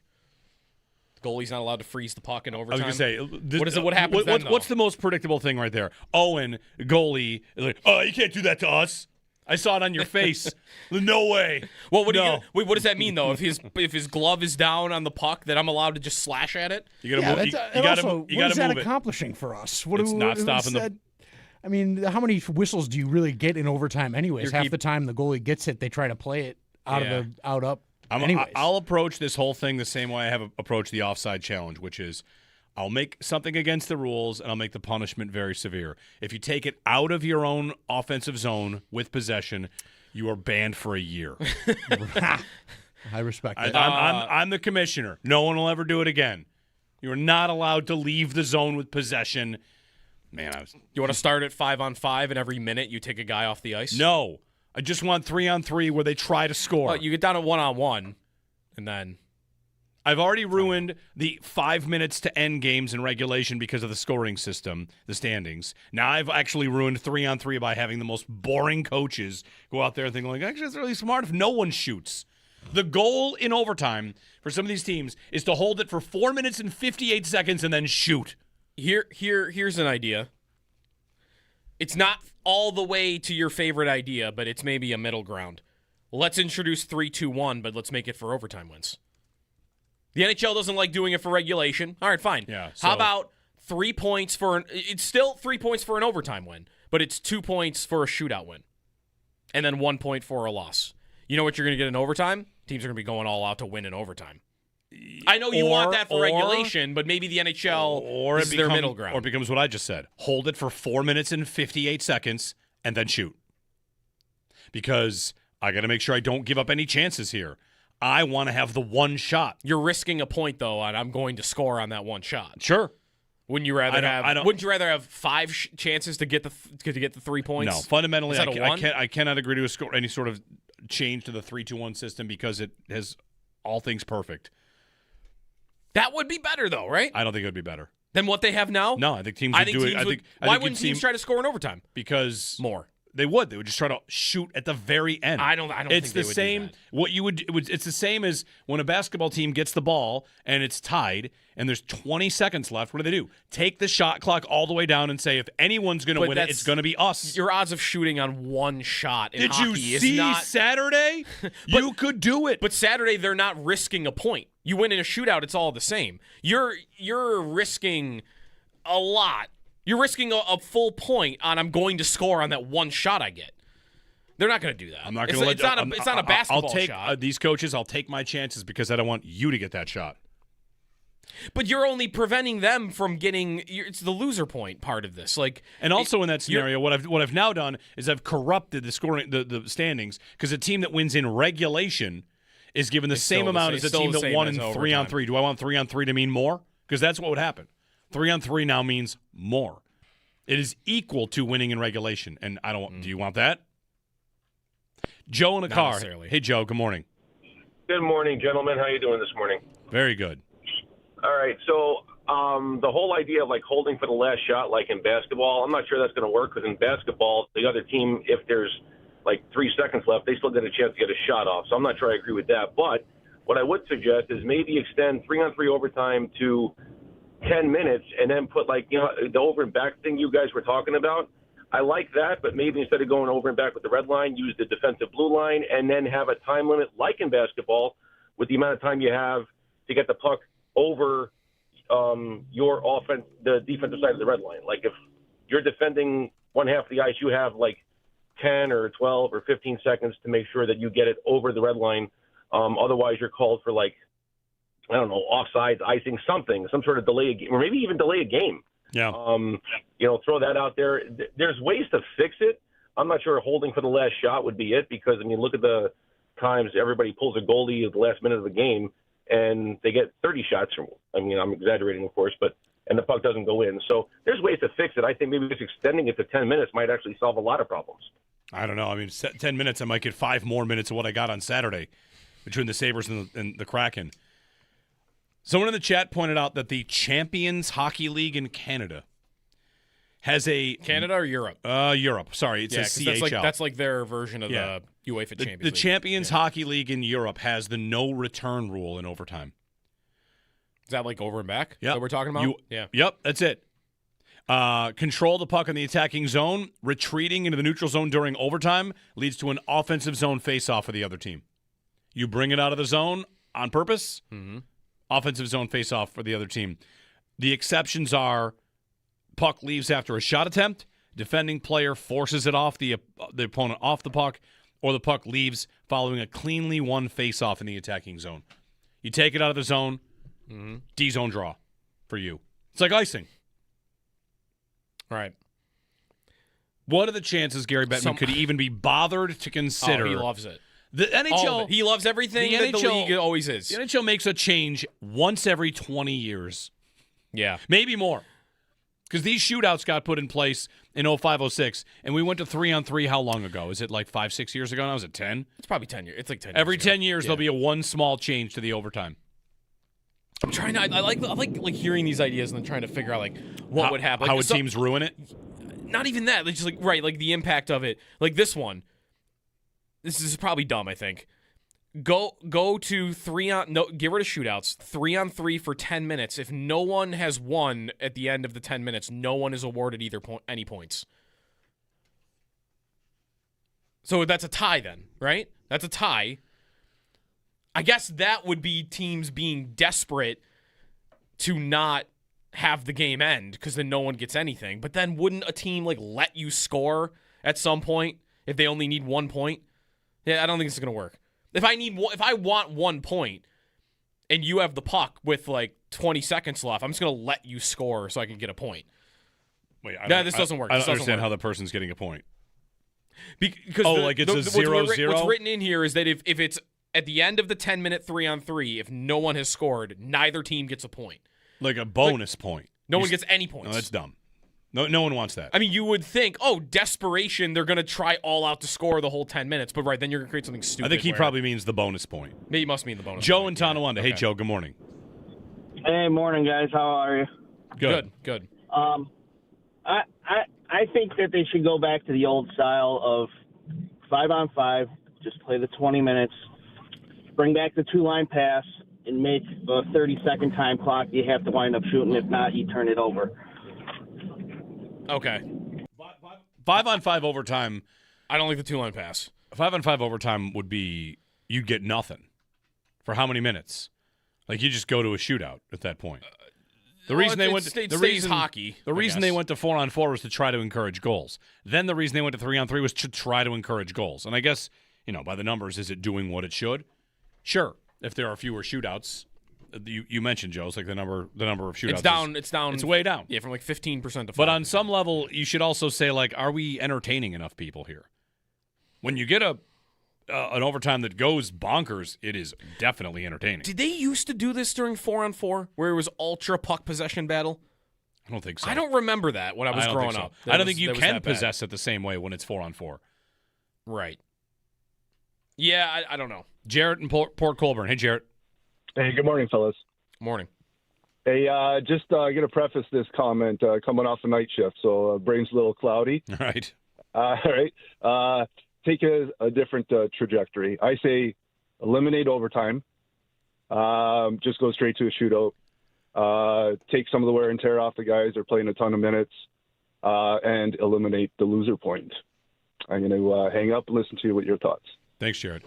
The problem you run into, because people like to make as much of a case against the loser point as possible, and I'm always ready to push back.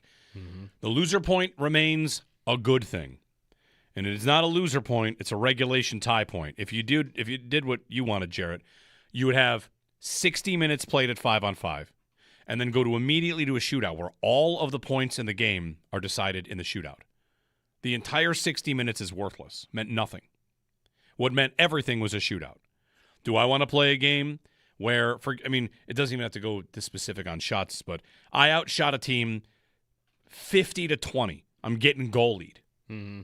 And then I go to a shootout, and my guy gives up more goals in the shootout, and they get 2 points and I get 0 points. 100% of the points awarded are awarded for the shootout. You don't want that. You never want that. Right now, 1 out of 3 points is awarded to the winner of the shootout. 1/3. So 1/3 of the points in a 3-point game go to the shootout winner. 2/3 go to the regulation tie. Right now, I've got shootouts not meaning that much. If I go to no points in regulation, all the points on a shootout win, 100% of the points awarded are determined in the shootout instead of 1/3. Sure, right. Do you want shootouts to mean even more? Then do that. I don't know that anybody wants shootouts to mean more. A shootout would mean as much as a regulation win. Yeah. In that format. George writes in, how do we feel about playing out the whole 3-on-3 overtime and not making it sudden death? Does that change anything? No. That makes it worse, doesn't it? Because if I take the lead and there's 2 minutes left of 3-on-3, what am I going to... I'm only going to be incentivized more to do what you're talking about, which is just possess the puck and not take any chances. I'm winning. I want sudden death. Yeah, it's got to be... I think it's got to be sudden death. You can't do soccer overtime in hockey, I don't think. 803-0550. They're all good ideas compared to what we saw Saturday night. How So about I'm after open. 5 minutes, you choose one champion and we have a hockey fight to decide the extra point? No. I think put the goalies at center ice. Whoever forces the other one out of the circle first. That's the Goalie win. skills Empty nets. challenge. How about you got to pull your goalie? 3-bar. 3-bar. No goalies and do the pond hockey thing where you flip the nets upside down. So it's the smaller part. We'll get more of your calls in when we get back. Also, a Sabres anniversary 30 years ago, one of the great line brawls in franchise history, and the call of it, of course, is absolutely incredible. We'll make sure we get that to you here on WGR.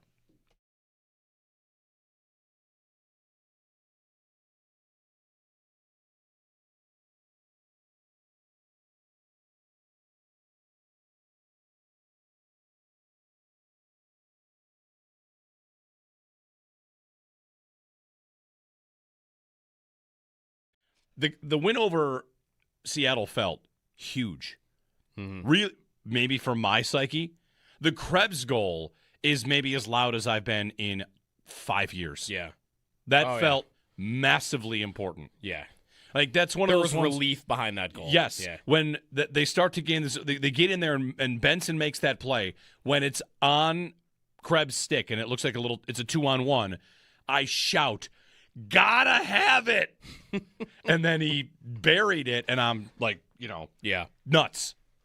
It felt really important. What a pass by Benson. What a by the pass. way. He's made that boards pass like 4 times Yeah. in the last 2 weeks, and it's been a goal, I think, every time. Yeah, they needed that. I mean, the way the standings are right now, I think just for the feeling of that we're okay. For them, even. Darlene said after the Detroit game that you're going to see what we're all about tomorrow night. If they had gone out and lost to the Kraken, Yeah, that'd be tough. then that'd be tough. They started well, and they Yeah, looked they did. good. They did. But they all of a sudden have been snake bit, and I guess like a couple things that have been happening for them are not happening right now. I thought, and they had a lot of great chances. Grubauer, I thought, was incredible in that game. But right, like, what's your feeling if you lose 3 in a row? You lose back-to-back days. Home ice. Your captain said we're going to see what we're all about the next night. You're at home, by the way, and you lose that game. I mean, it would have been not just 3 losses in a row. It would have been 3 losses in a row all at home. 4 in a row in total. Right. After a 7 out of 8 road trip, you're staring at the potential of losing 7 out of 8 at a homestand. Right. Had you lost to Seattle. So I think it was hugely important to keep thinking about the division, to not be in. I would be in panic mode about home ice today if they had lost that game. If they lost to Panic Seattle, mode. the lead is 2 with Montreal holding a game in hand. And they've won 5 in a row. 5 in a row. I was having a big time internal struggle because if there's one thing I always like, it's watching Duke lose. But the other thing I would probably want is UConn to not win. Yeah. So Dan Hurley's not a lovable underdog. I've watched He's UConn not. win 6 titles since 1999, and that's kind of tough as a Syracuse fan.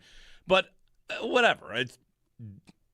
For me, watching that game, it was the Duke hate was able to just shine through and root against Duke. And the ending of that game, man, I'm at the age now where I'm old and I feel sorry for people that have a bad moment instead of like wanting to say the kid's name 1,000 times. Caden Boozer.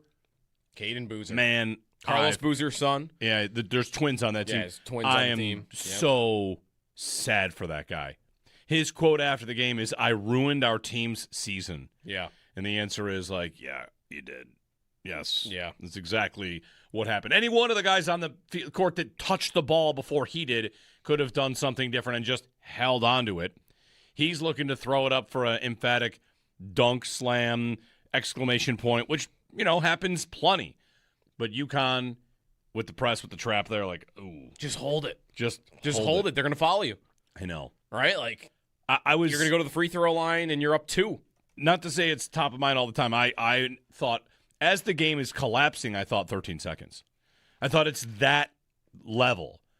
It's maybe worse. It's probably worse than that. 13 seconds is one of the worst ones that we've got. Man, I feel so bad for that dude. I can't think of a play in college basketball that I've ever seen that was worse. given the stakes. Chris Webber was famous for a timeout. The phantom timeout. They're down 2. He's in desperation. He goes over to the side. He kind of gets trapped, calls a timeout. They're down 2.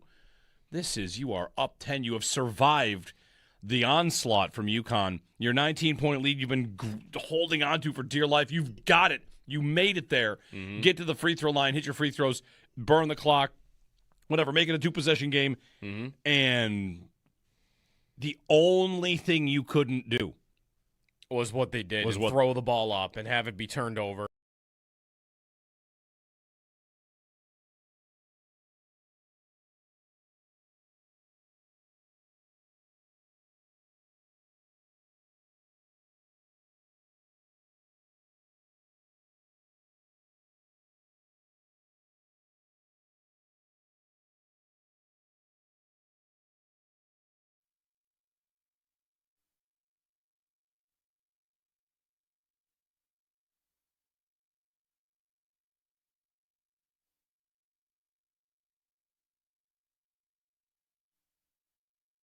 The Sabres got back into the win column Saturday night against the Seattle Kraken in a shootout. Peyton Krebs, Rasmus Dahlin, they were the goal scorers, and Jack Quinn's shootout goal sealed the deal. Dahlin's goal is the 100th goal of his NHL career. He's the second defenseman and the 38th skater in franchise history to score 100 or more goals with the Sabres. A couple of days without him, but they return tomorrow night at home against the Islanders. Puck drop set for 7 o'clock. Looking around the NHL, John Tortorella making his return to the NHL as he's been hired to coach the Vegas Golden Knights. Just under 1 month away from the NFL draft, the owners' meetings began yesterday. The schedule includes voting on 5 rule changes put forth by the league's 11-person competition committee. Sal Capaccio will have all the updates for you at WGR550.com. Other news around the NFL, ESPN reports that the Browns are not signing edge rusher A.J. Epinesa after reviewing the results of his physical. And Browns general manager Andrew Berry said Myles Garrett is a career Brown. Final 4 is set in the NCAA men's basketball tournament. After UConn defeated Duke in last-minute thriller yesterday, they'll take on Illinois. And the battle of the 1 seeds is Michigan will take on Arizona. Both games will be on Saturday. That's your Paddock Chevrolet Sports Headlines. Paddock Chevrolet with you for the extra mile since 1935. I'm Joe Cali for Western New York's Voice of the Fans, WGR.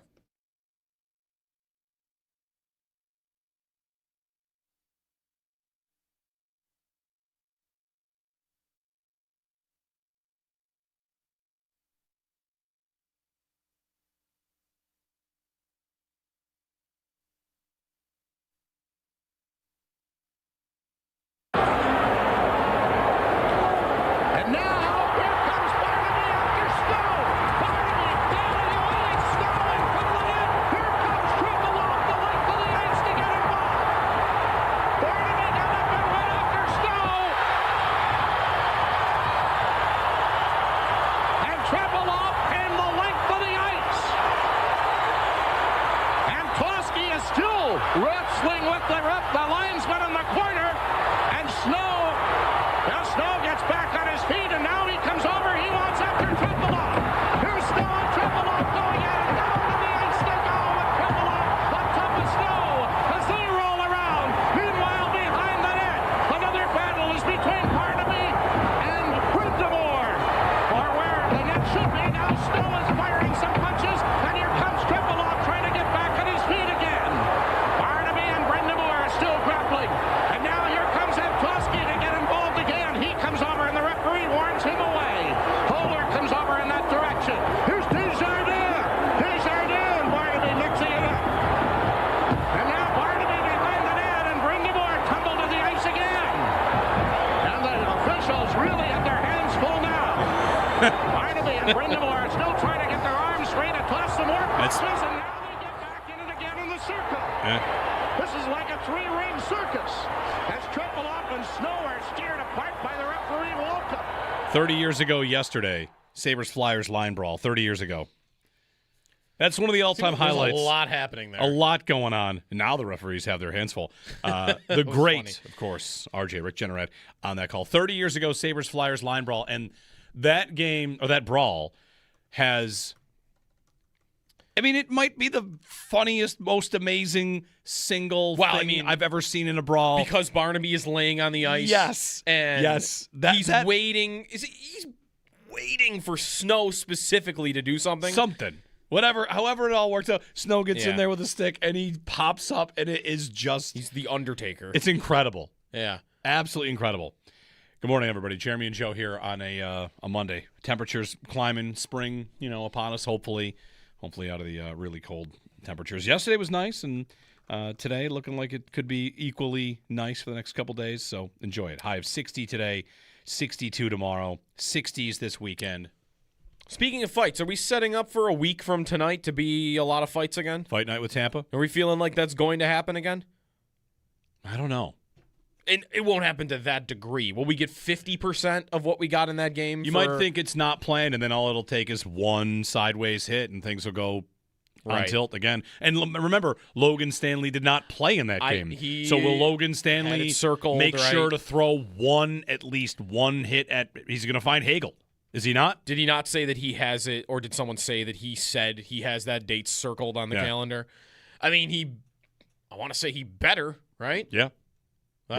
Go find him at some point. It's less than a week away.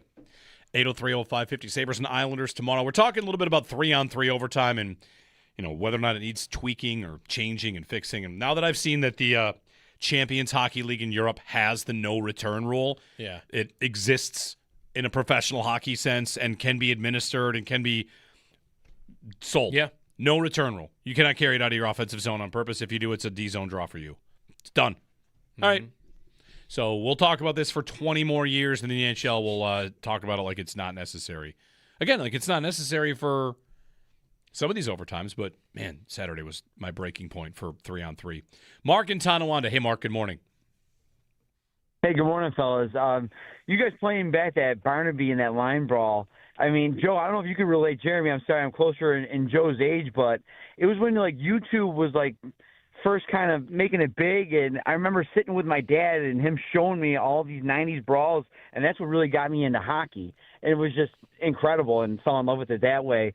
But the reason for my call is you guys got to help me out here. Counsel me a little bit, like a therapy session. I want no part of the Sabres signing Alex Tuch for big money, and I think they're talking 7 or 8 years.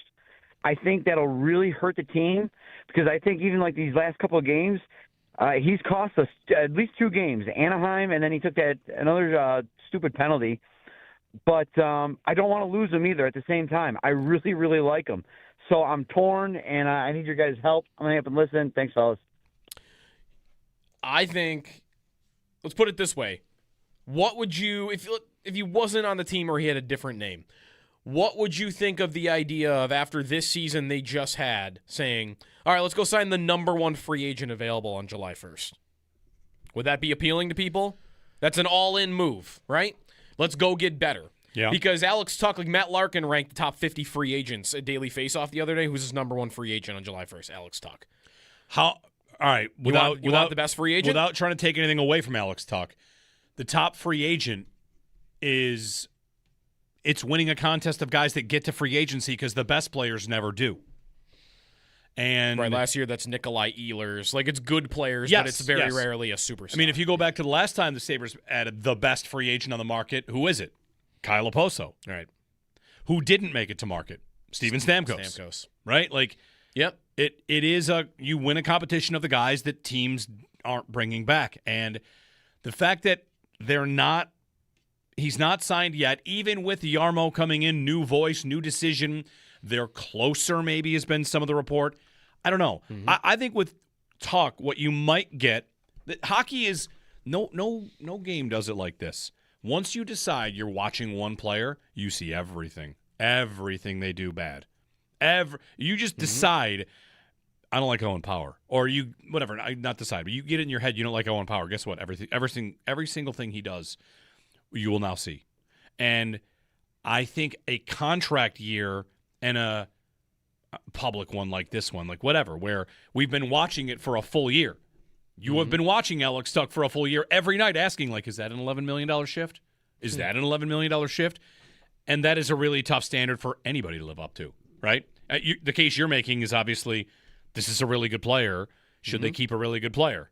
Yeah, probably. Right, because my attitude would be, okay, if you're not, then I'm just going to go on another one.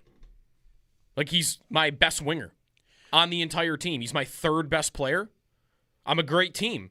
I'm going to just lose my third best player and bet on internal improvement. Is this a Kevin Adams team? Right. This is supposed to be different now. And I think that one thing, if there's one lesson we should all learn here in the last 14 years, it's that players that are old are still good. Look at Zucker, right?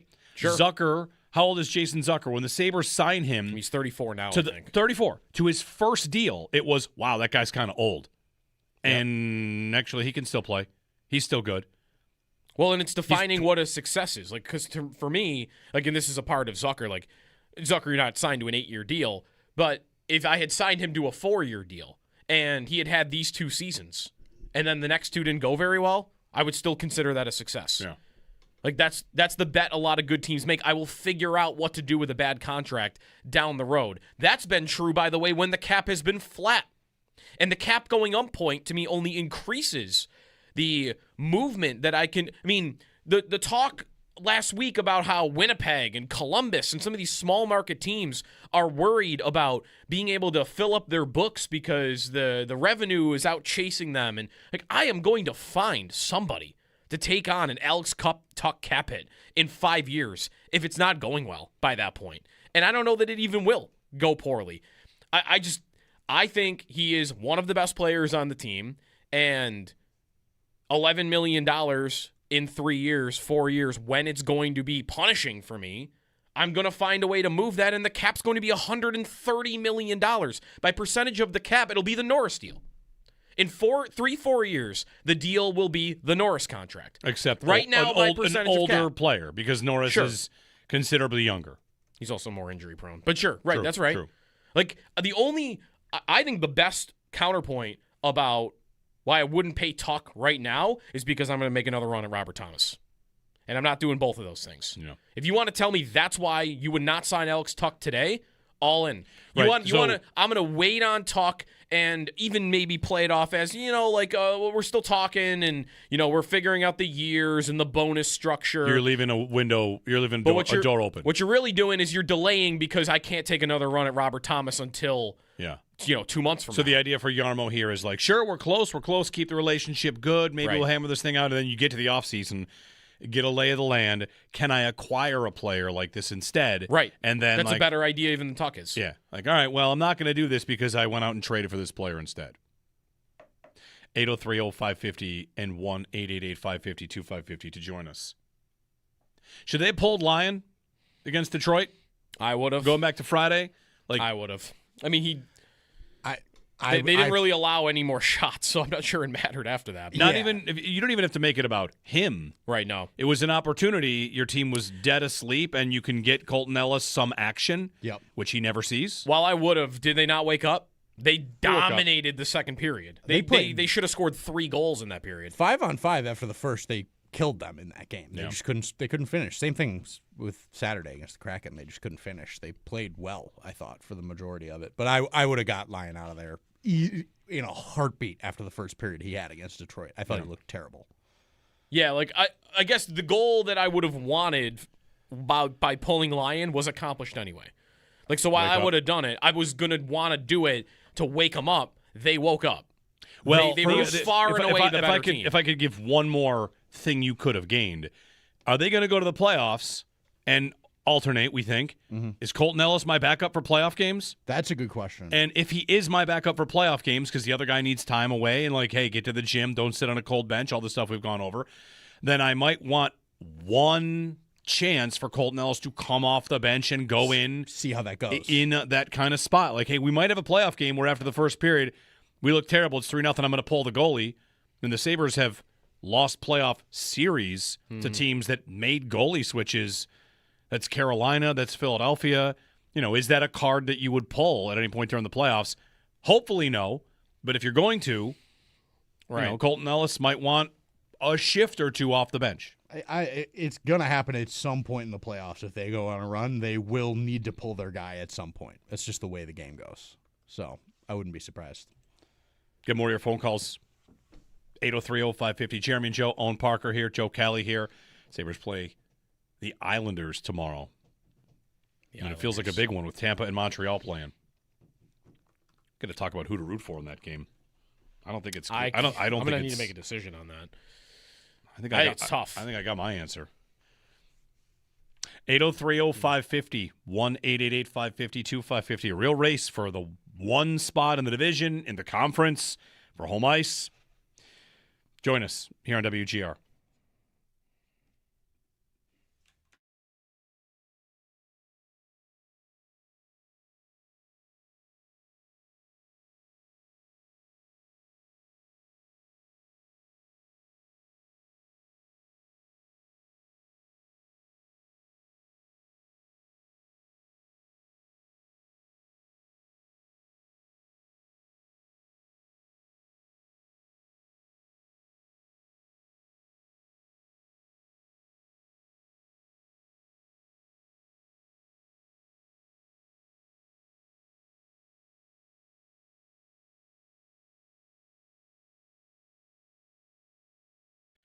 The win over Seattle felt huge.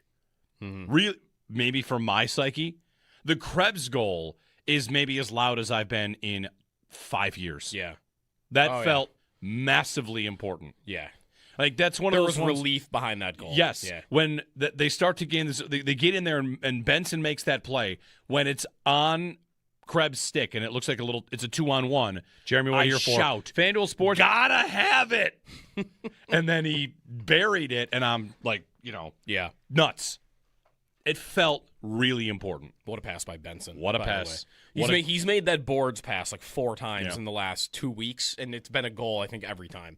They needed that. I mean, the way the standings are right now, I think just for the feeling of that we're okay.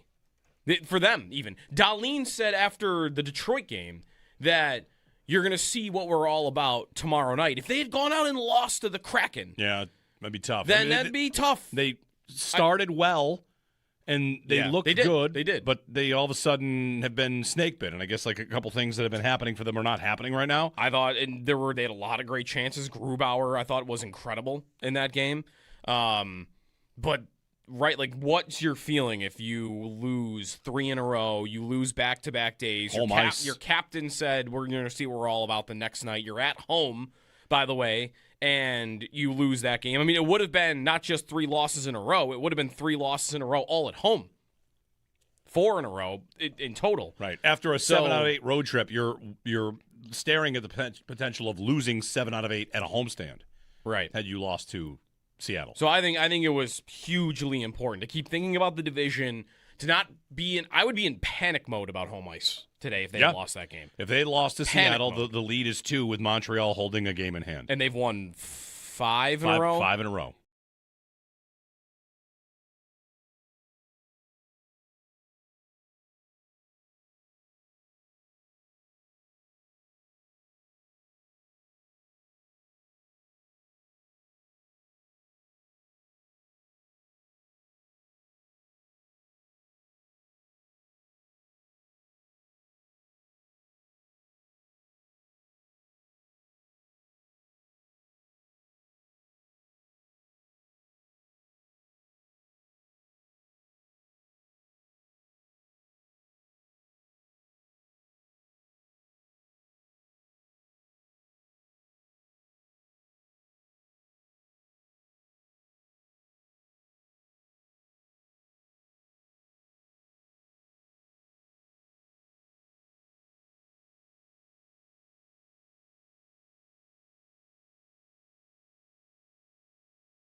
Mock Draft Monday, getting some mock drafts out there today, too.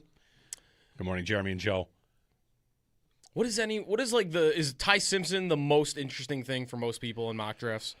For your own team related. Is it just the quarterback? I'm looking for where Bryce Young goes in all these things. Bryce. Bryce. Wait. The running back. Jeremiah Love. Jeremiah Love. Thank you. Who's Bryce Love? Was he another running back? Jeremiah Love. And how high he's going. Top 5. Is he going to whoever in the top 10? That's a fantasy part of it too, but it'll be dunking on the team that drafts a running back 4th, 5th, or 6th is the team that I keep looking for in the mock drafts. Yeah. Bryce Love was a running back, by the way. Yes, he was. 2019 draft? Yeah. All right. I saw a diabolical question about a would you sign up for, would you take? Yeah. On Twitter, Buffalo Sports Talk asking, would you take a guaranteed Sabre Stanley Cup if Josh never won a Super Bowl? Who's asking these questions? That sounds terrible. On the one hand, they win the cup. On the other hand, anything that results in a guaranteed championship for anyone at this point, I have to say yes. Oh, wow. Yes. No, I'm saying no to that. I'm taking a championship and running. 803-0550. We'll decide if we want to get further into that question. Jeremy and Joe, your calls. 3-on-3. Do they need the no return rule? And Sabres Lightning Canadians. We'll dig into that next.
Jeremy White here for Z-Bart.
Back into the win column Saturday night against the Seattle Kraken in a shootout. Peyton Krebs and Rasmus Dahlin were the goal scorers, and Jack Quinn sealed the deal with his shootout goal. Dahlin's goal is the 100th of his NHL career. He's the second defenseman and 38th skater in franchise history to score 100 or more goals with the Sabres.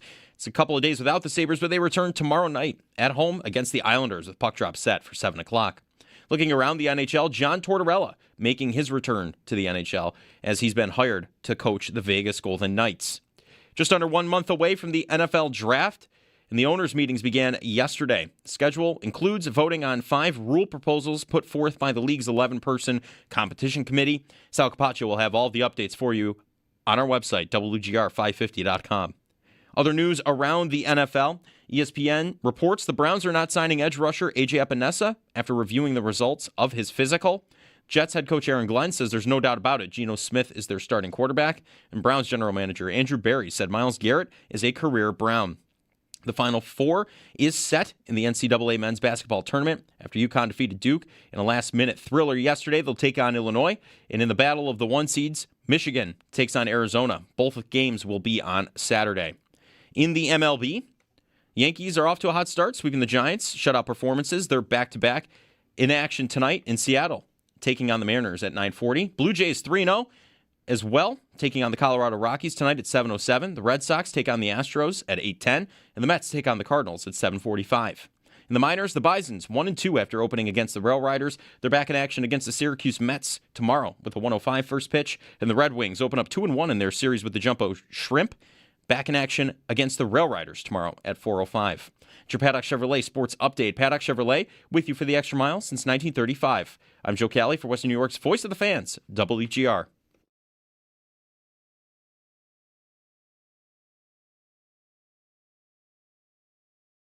You're the Bills front office. The obvious wrench in the plans here is that the Bills don't have that second-round pick anymore, and I thought Ted Hurst would be a perfect round 2 selection. But there's certainly scenarios where Ted Hurst is available in the 3rd round. The size, the rebounding ability, he's legitimately good in contested catch situations, very fast, tested very well at the combine. And Denzel Boston reminds me so much of Kenny Galladay. But is that someone you want to pick at 26 overall? Probably not. It wouldn't be a drastic reach, but I would just be similar to how I felt about Keon Coleman.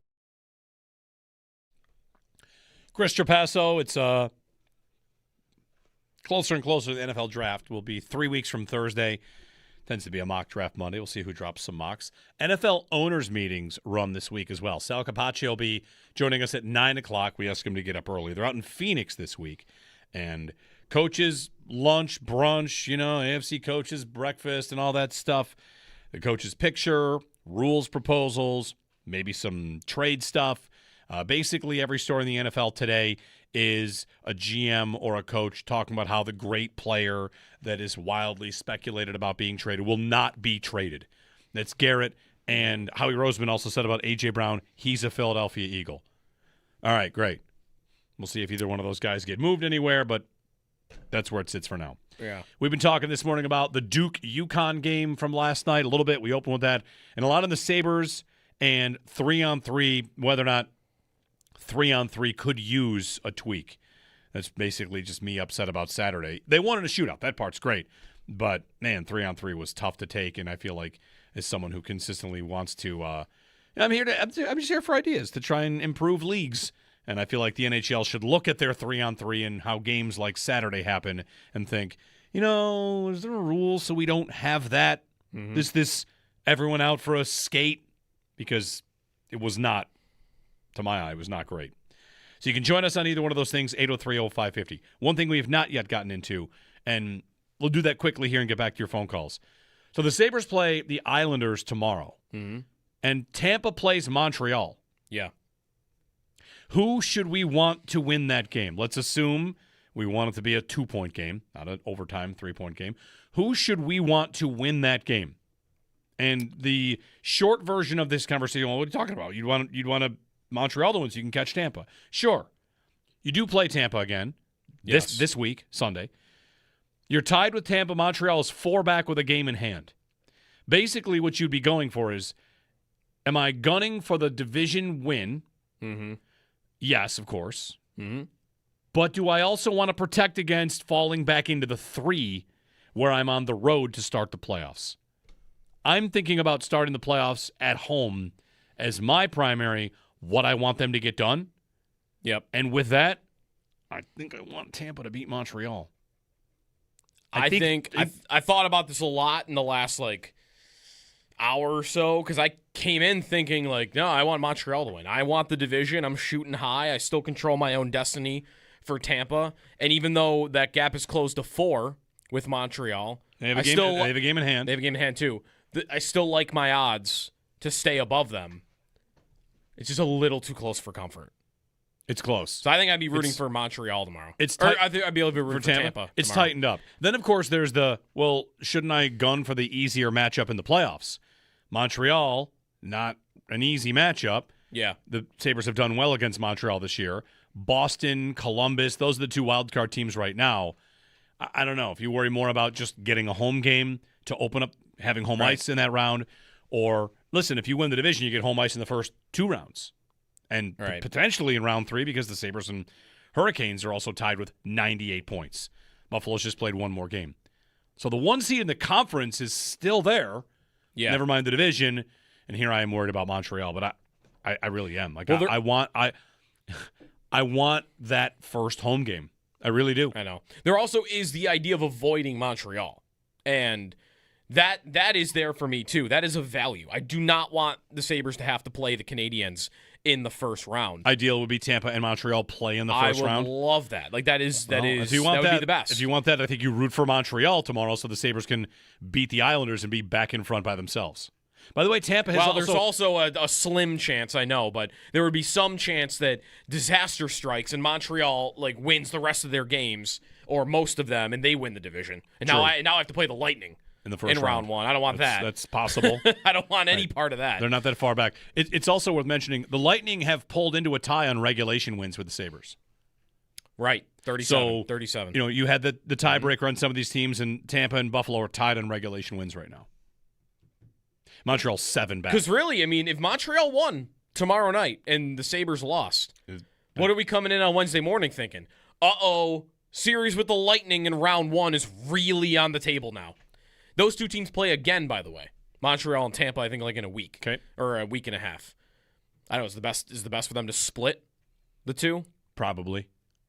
Yeah, I'm nervous enough about not having home ice in round 1 that I would go for that, even though I don't want that. They're the last team other than the Lightning that I would want them to play in round 1. Yeah. I think Ottawa's great, and I think they're better than their record. I'd still much rather play Ottawa than Montreal. 803-0550 if you want to throw something our way on this, on the 3-on-3 overtime. It's all you. The other thing about overtime, I was looking at the Sabres stats, their goals since they went to 3-on-3 overtime. How many years ago was that? It was 2015. So 10 years. So 15, 16. This is the 10th year. 10th year, 3-on-3. And I'm looking Eichel was great at it. Eight goals in 150 minutes. Not surprising he's number 1. Skinner's on here. He had 5 in 50 minutes. And I'm scrolling down. Ristolainen had 4.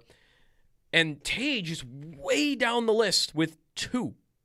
And he's played over 100 minutes of 3-on-3 overtime. Is that not strange?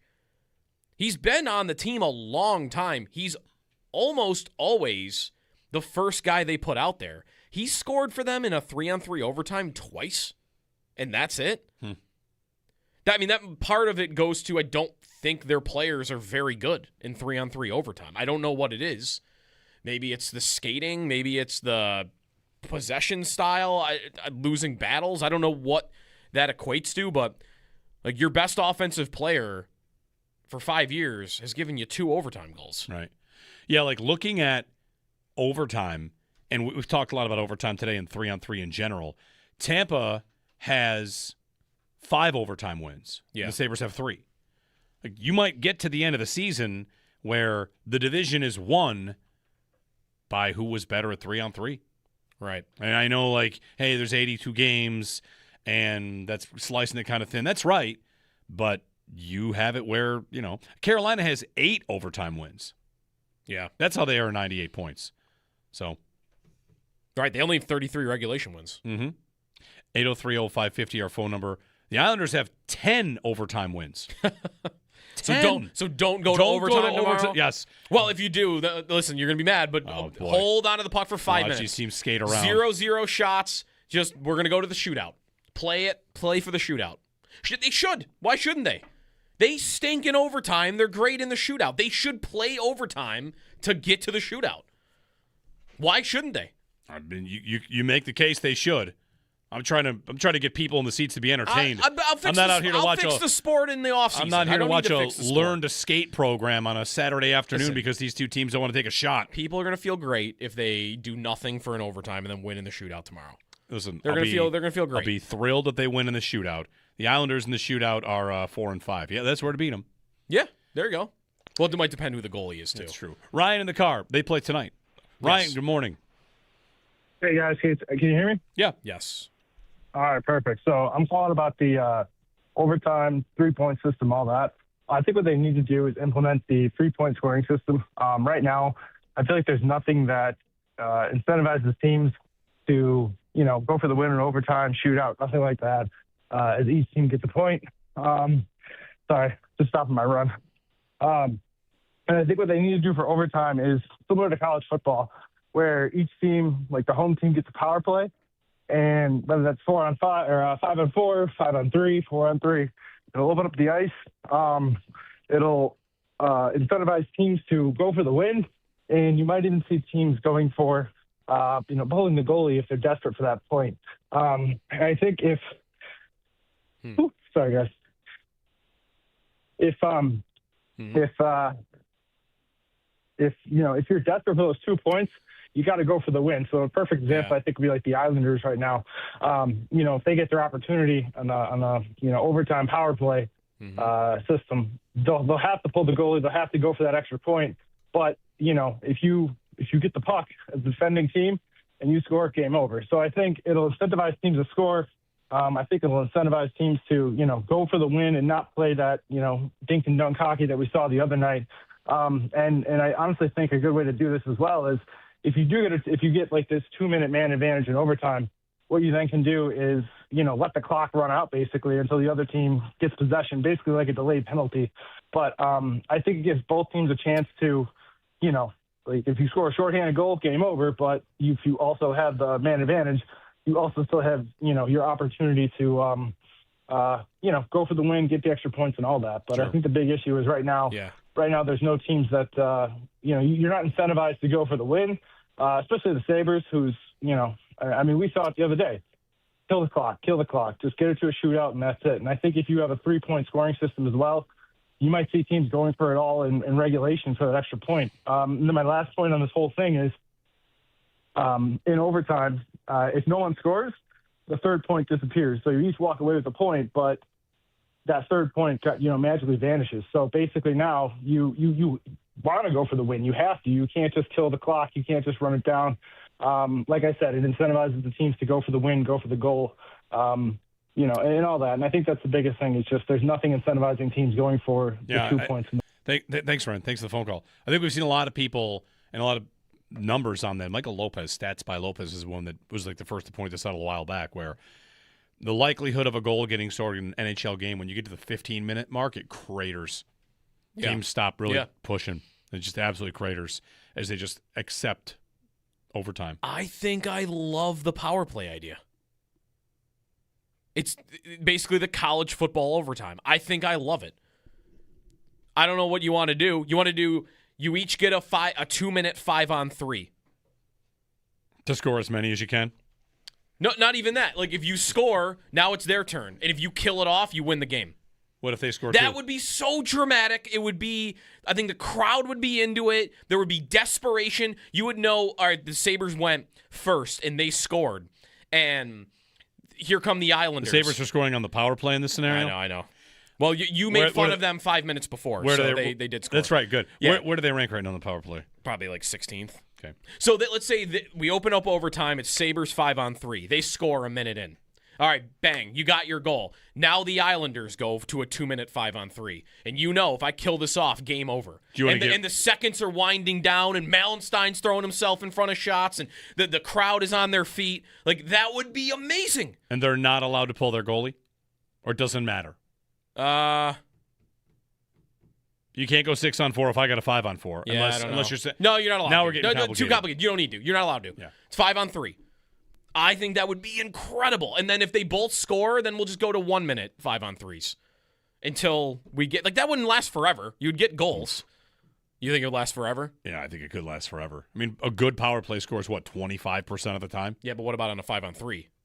They're scoring more than 50, I think, aren't they? I think I love it. I think I love it. I don't know though. You're right. Like the only thing I don't want is because this is what you get in college football overtime, which is the comparison he made. You will get 9 overtime college football games that go for 6 hours and never end, and then the score ends up being. I just think it's very 70 to 60. If you do 5-on-3s, you'd get goals. You would think. Yeah, you would. I just don't want overtime to start and the announcer to say, "Ladies and gentlemen, at this time we'll start an overtime period." And then if the explanation lasts more than 10 seconds, we're gonna go back trading power plays. We're gonna go back and forth. I'm going with the no return rule. Can't carry it out. D-zone face-off if you carry it out of your I think the zone. entertainment value would be through the roof. I think, again, imagining that scenario where you've scored and your penalty killers are diving in front of shots and you've got 10 seconds left to kill and you win the hockey game the second that the buzzer sounds, I think that would be incredible. Right, because penalty kills, of course, are dramatic, but you don't often have it when that ticks down, the game's ends. Over, yeah. Right. Rob in Connecticut's next up. Hey, Rob, good morning. Good morning, Jeremy. Good morning, Joe. Good morning, Owen. Love the conversation. A lot of great ideas. And I was rattling my brain, and I was thinking, I don't want this to be a let's get stupid idea, but I was like, you know what? When it comes to the shootout, they always have designated players to take the shootout. Why don't they have the top 3 designated players to play out the whole 5 minutes, no line change? All right. You'd get exhaustion, which would create odd man rushes and breakaways, and guys would not have the energy to get back into a play. All right. Not against it. Yeah. Got a suggestion in the chat. The net, now we're getting into Let's Get Stupid, which, why not? Oh, boy. This is starting with the net. This isn't slowly grows larger during the 5 minutes. Okay. Just you get a goal, you'll get your goal. As a goalie, how would you feel about the net slowly growing and not knowing how big it is? That would be all kinds of fun. But as a goalie, gotta hate it. Yeah, a slowly growing net. That is my goalie union card would be taken away if I was in support of that move. 803-0550 is our phone number. 1-888-552-550. The Islanders. I got like PTSD Islanders games where it's just like the year that they lost to them 100 times, all of them 5-0 in the COVID year. Mm-hmm. They would play the Islanders 3 in a row and lose every game 5-2. Mm-hmm. They're going Have I ever been to a good game against the Islanders? No. Tomorrow, let's have it. I've been to one good Sabres Islanders game in my life, and I want to almost double check that it even was them. Was it a good game? It was a great game. I want to make sure it was them. Did they not play the Islanders on Ryan Miller night? Ooh. They did. Okay. Overtime, Dahlin Hail Mary pass to Cousins down the ice. He scored in overtime. Miller came out on the ice after. It's the only good Islanders game I've ever seen. Even that's overtime. They are going to be the toughest team to fight off the stink of what they've been. Like, that happens in sports, right? Like, the Bills probably had this. The Bills probably took a couple years for the casual football fan to not see them as a joke and become, like, the epitome of success. Do you know who this used to be? Florida, yeah. It used to be Florida was coming to town like, ugh. Yes, 100%. Don't want to see this game. Boring. And of course, they're not that anymore. But it took a couple years for them to really shed that. Like, Schaefer is so fun and exciting, and they've got some other good talent. It is going to take, I'm telling you, just because of the damage they've done to me psychologically for my entire life as a franchise. Have they ever been interesting in my entire life? I don't think so. That it is going to take 10 years for me to not see them as this boring, boring hockey team that nobody ever wants to see with the car in the corner of the arena. It's going to take a while, I think. The car. Remember the car? I do. At Barclays Center with the Jumbotron that was over the offensive zone? Yeah. I mean, they've always been such a joke, but it's not even just that. It's been, like, even when they've made the playoffs. I hate when they would make the playoffs because everybody knew they weren't going to do anything when they got there except get it into these boring 2-1 hockey games. They did lose in the Stanley Cup semis once in the COVID year, maybe. Okay. So even that they I don't lost recall. in 7 to the Lightning. They almost made the finals. Yeah, 2 years in a row. The 2 COVID seasons, they lost in 6 and 7 to Tampa. Okay. Might have been close to an Islanders All right, so I guess Cup team. Little unfair then that everyone's known they can't do anything. That's the reputation, though. Right. They make the playoffs. We all know the Islanders are not winning the Stanley Cup. But I guess if they came a game away in a bubble. So they play tonight. Yes. So the Islanders play tonight, and then they play tomorrow. And we are eager to see who is in goal for them tonight. They are as built through their goaltender. I mean, they're as reliant. Their success is as reliant on their goalie as any team. Well, if you want a good sign here. Sorokin's like arguably the best goalie in hockey. They play Pittsburgh tonight, and of the 2 games, that's the game they probably need more. Like, you're fighting for a playoff spot. They are 1 point ahead of Pittsburgh in the Metro. Mm-hmm. Make sure you don't get past. That's a good point. They need that one more. Yeah. Big game for these 2 teams. And in the Metro, Pittsburgh's got 88. If Columbus picks up a point, they pass Pittsburgh, and Pittsburgh's right into a wild card spot. So that could be the team you play in round 1. Weren't the Islanders? They've won 2 in a row. I was going to say, the Islanders were out of the playoff picture this time last week. It's all super close. Yeah. And meanwhile, here come the Flyers, who are 2 points out of third in the Metro. Philadelphia has joined the party. I don't think they're that good.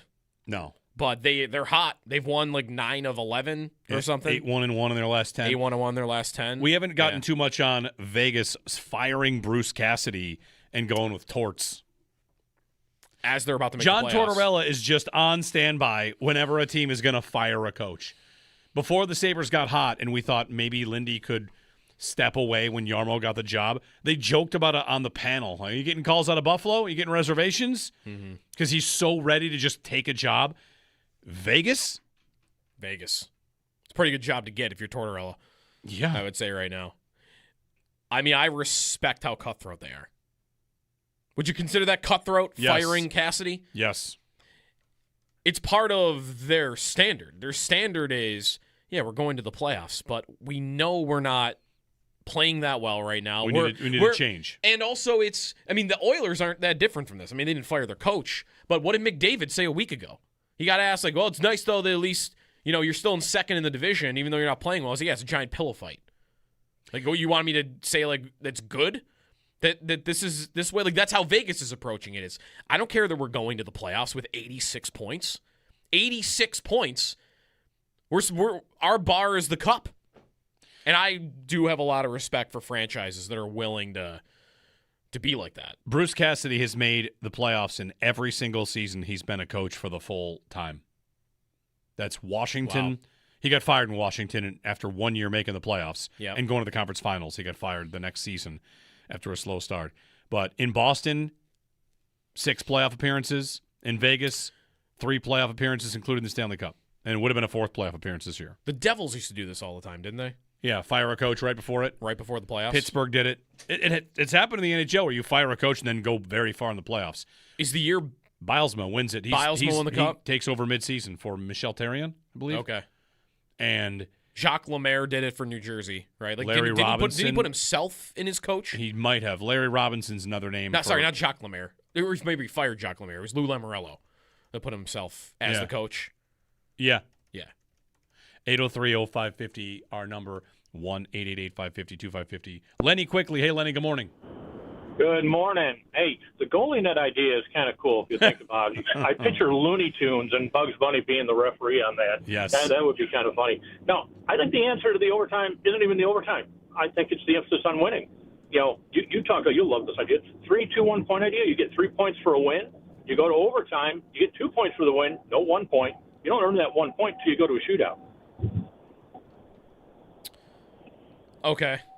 It's again though. This is the 3-2-1. Sorry, are you avoiding 3 for an overtime win? I'm avoiding 2 points for the win, 1 point for the loss. Yeah. That's in the shootout. The overtime, you get 2 points. That's it. The other team doesn't get it. You've got to win to earn points. Overtime, regular. Oh well, if you 8 points, you go to shootout. but now you're saying you don't get your regulation tie point if you lose in overtime, but you do if you lose in a shootout. Right. I think you would kill overtime. Now I have something to lose. Right? Yeah. Did I get that right? Yeah. All right, we get to a break, Lenny. So I hope I got that right. If I do that, now it's 3-on-3, and if I get scored on, I'm losing a point, and if I don't get scored on, I get a point. Like, that kills overtime. Everything must be approached as these coaches, understandably, are trying to not lose things. Right. What can I do to protect what I have? Leads, points. So if I understood that correctly, Lenny, I'm up for the 3-2-1 point system in its, traditional form. I think the power play contest is my new favorite idea.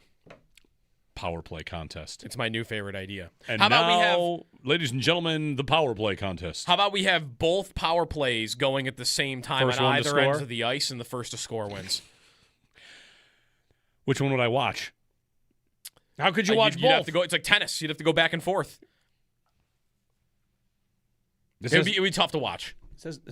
You have to do split screen on the broadcast. Is this a formal Let's Get Stupid segment, or are we just like awarding it now? Maybe it was. I want to take the power play contest idea and like that should be a real serious idea. I think it would be awesome. 8030550 is our phone number. Doing it at the same time is probably Let's Get Stupid. That's going to be tough. Jeremy and Joe here on WGR.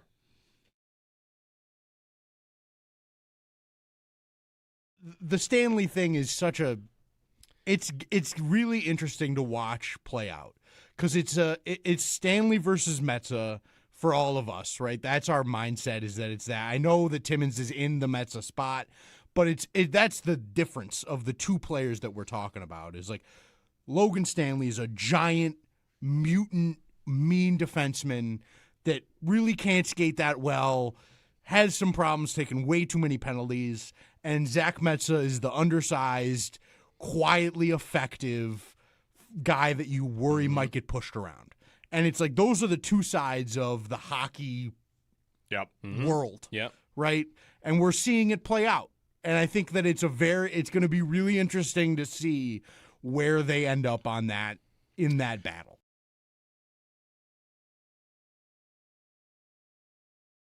All right, so does anybody want to have a conversation about fixing 3-on-3? Well, I know, like, hey, how about just not have it? Like, because what's the alternative? 4-on-4? Go back to 4-on-4.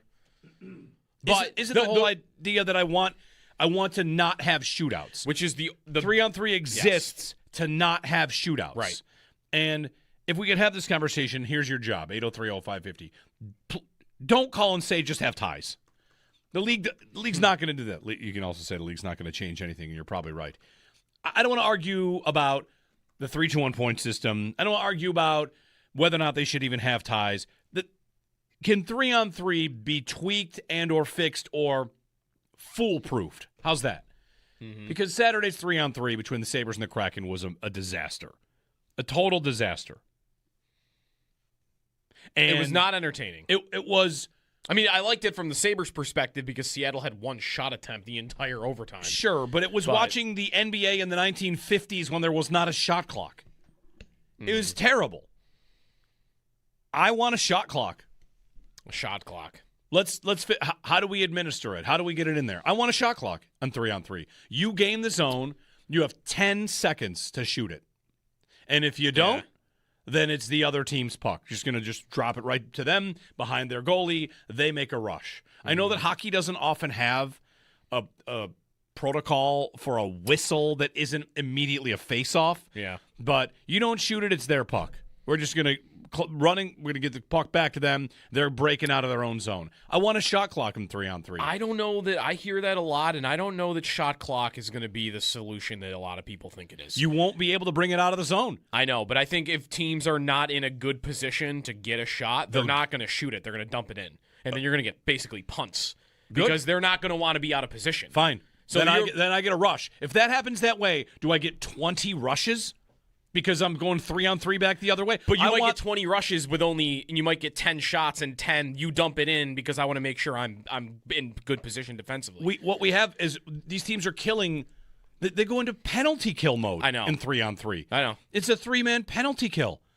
It's awful. I think the best way to do it is the best thing that I like when I see like what should they do, what rule change should they tweak is like the over and back rule. That you can't be in the zone and then take it all the way back. And you could either do that at Center the red ice. line, you could do that at your own blue line if you want to be as extreme. But yeah, like an over and back rule. Once you cross center, you are not taking the puck back over center ice so that you can take another minute and get a change.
The Sabres got back into the win column Saturday night against the Seattle Kraken in a shootout. Peyton Krebs, Rasmus Dahlin, they were the goal scorers, and Jack Quinn sealed the deal with his shootout goal. Dahlin's goal, the 100th of his NHL career.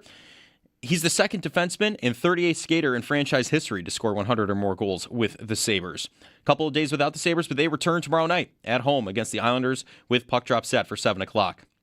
Around the NHL, John Tortorella making his return as he has been hired by the Vegas Golden Knights to be their new head coach.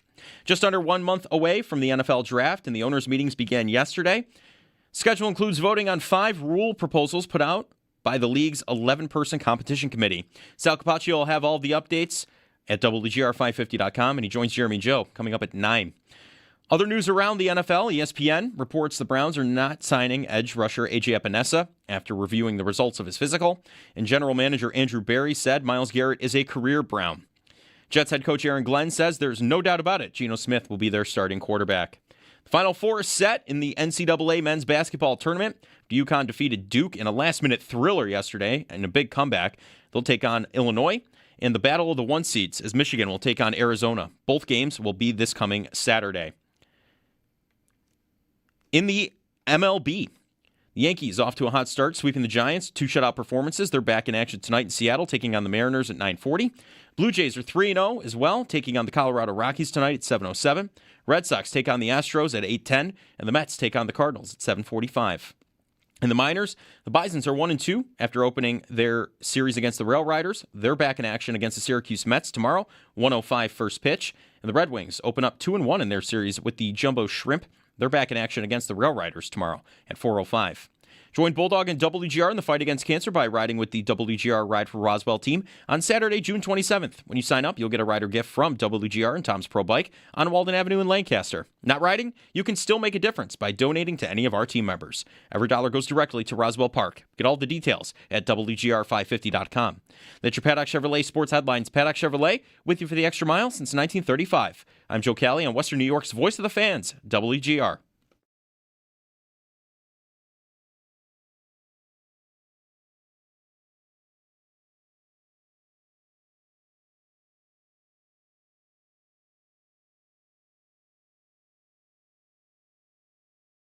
I'm not taking any questions. We sucked from head to toe, and we need to move by it. So I'm not going to dissect it with you guys. I know you have to do your job, but I'm not answering any questions, okay?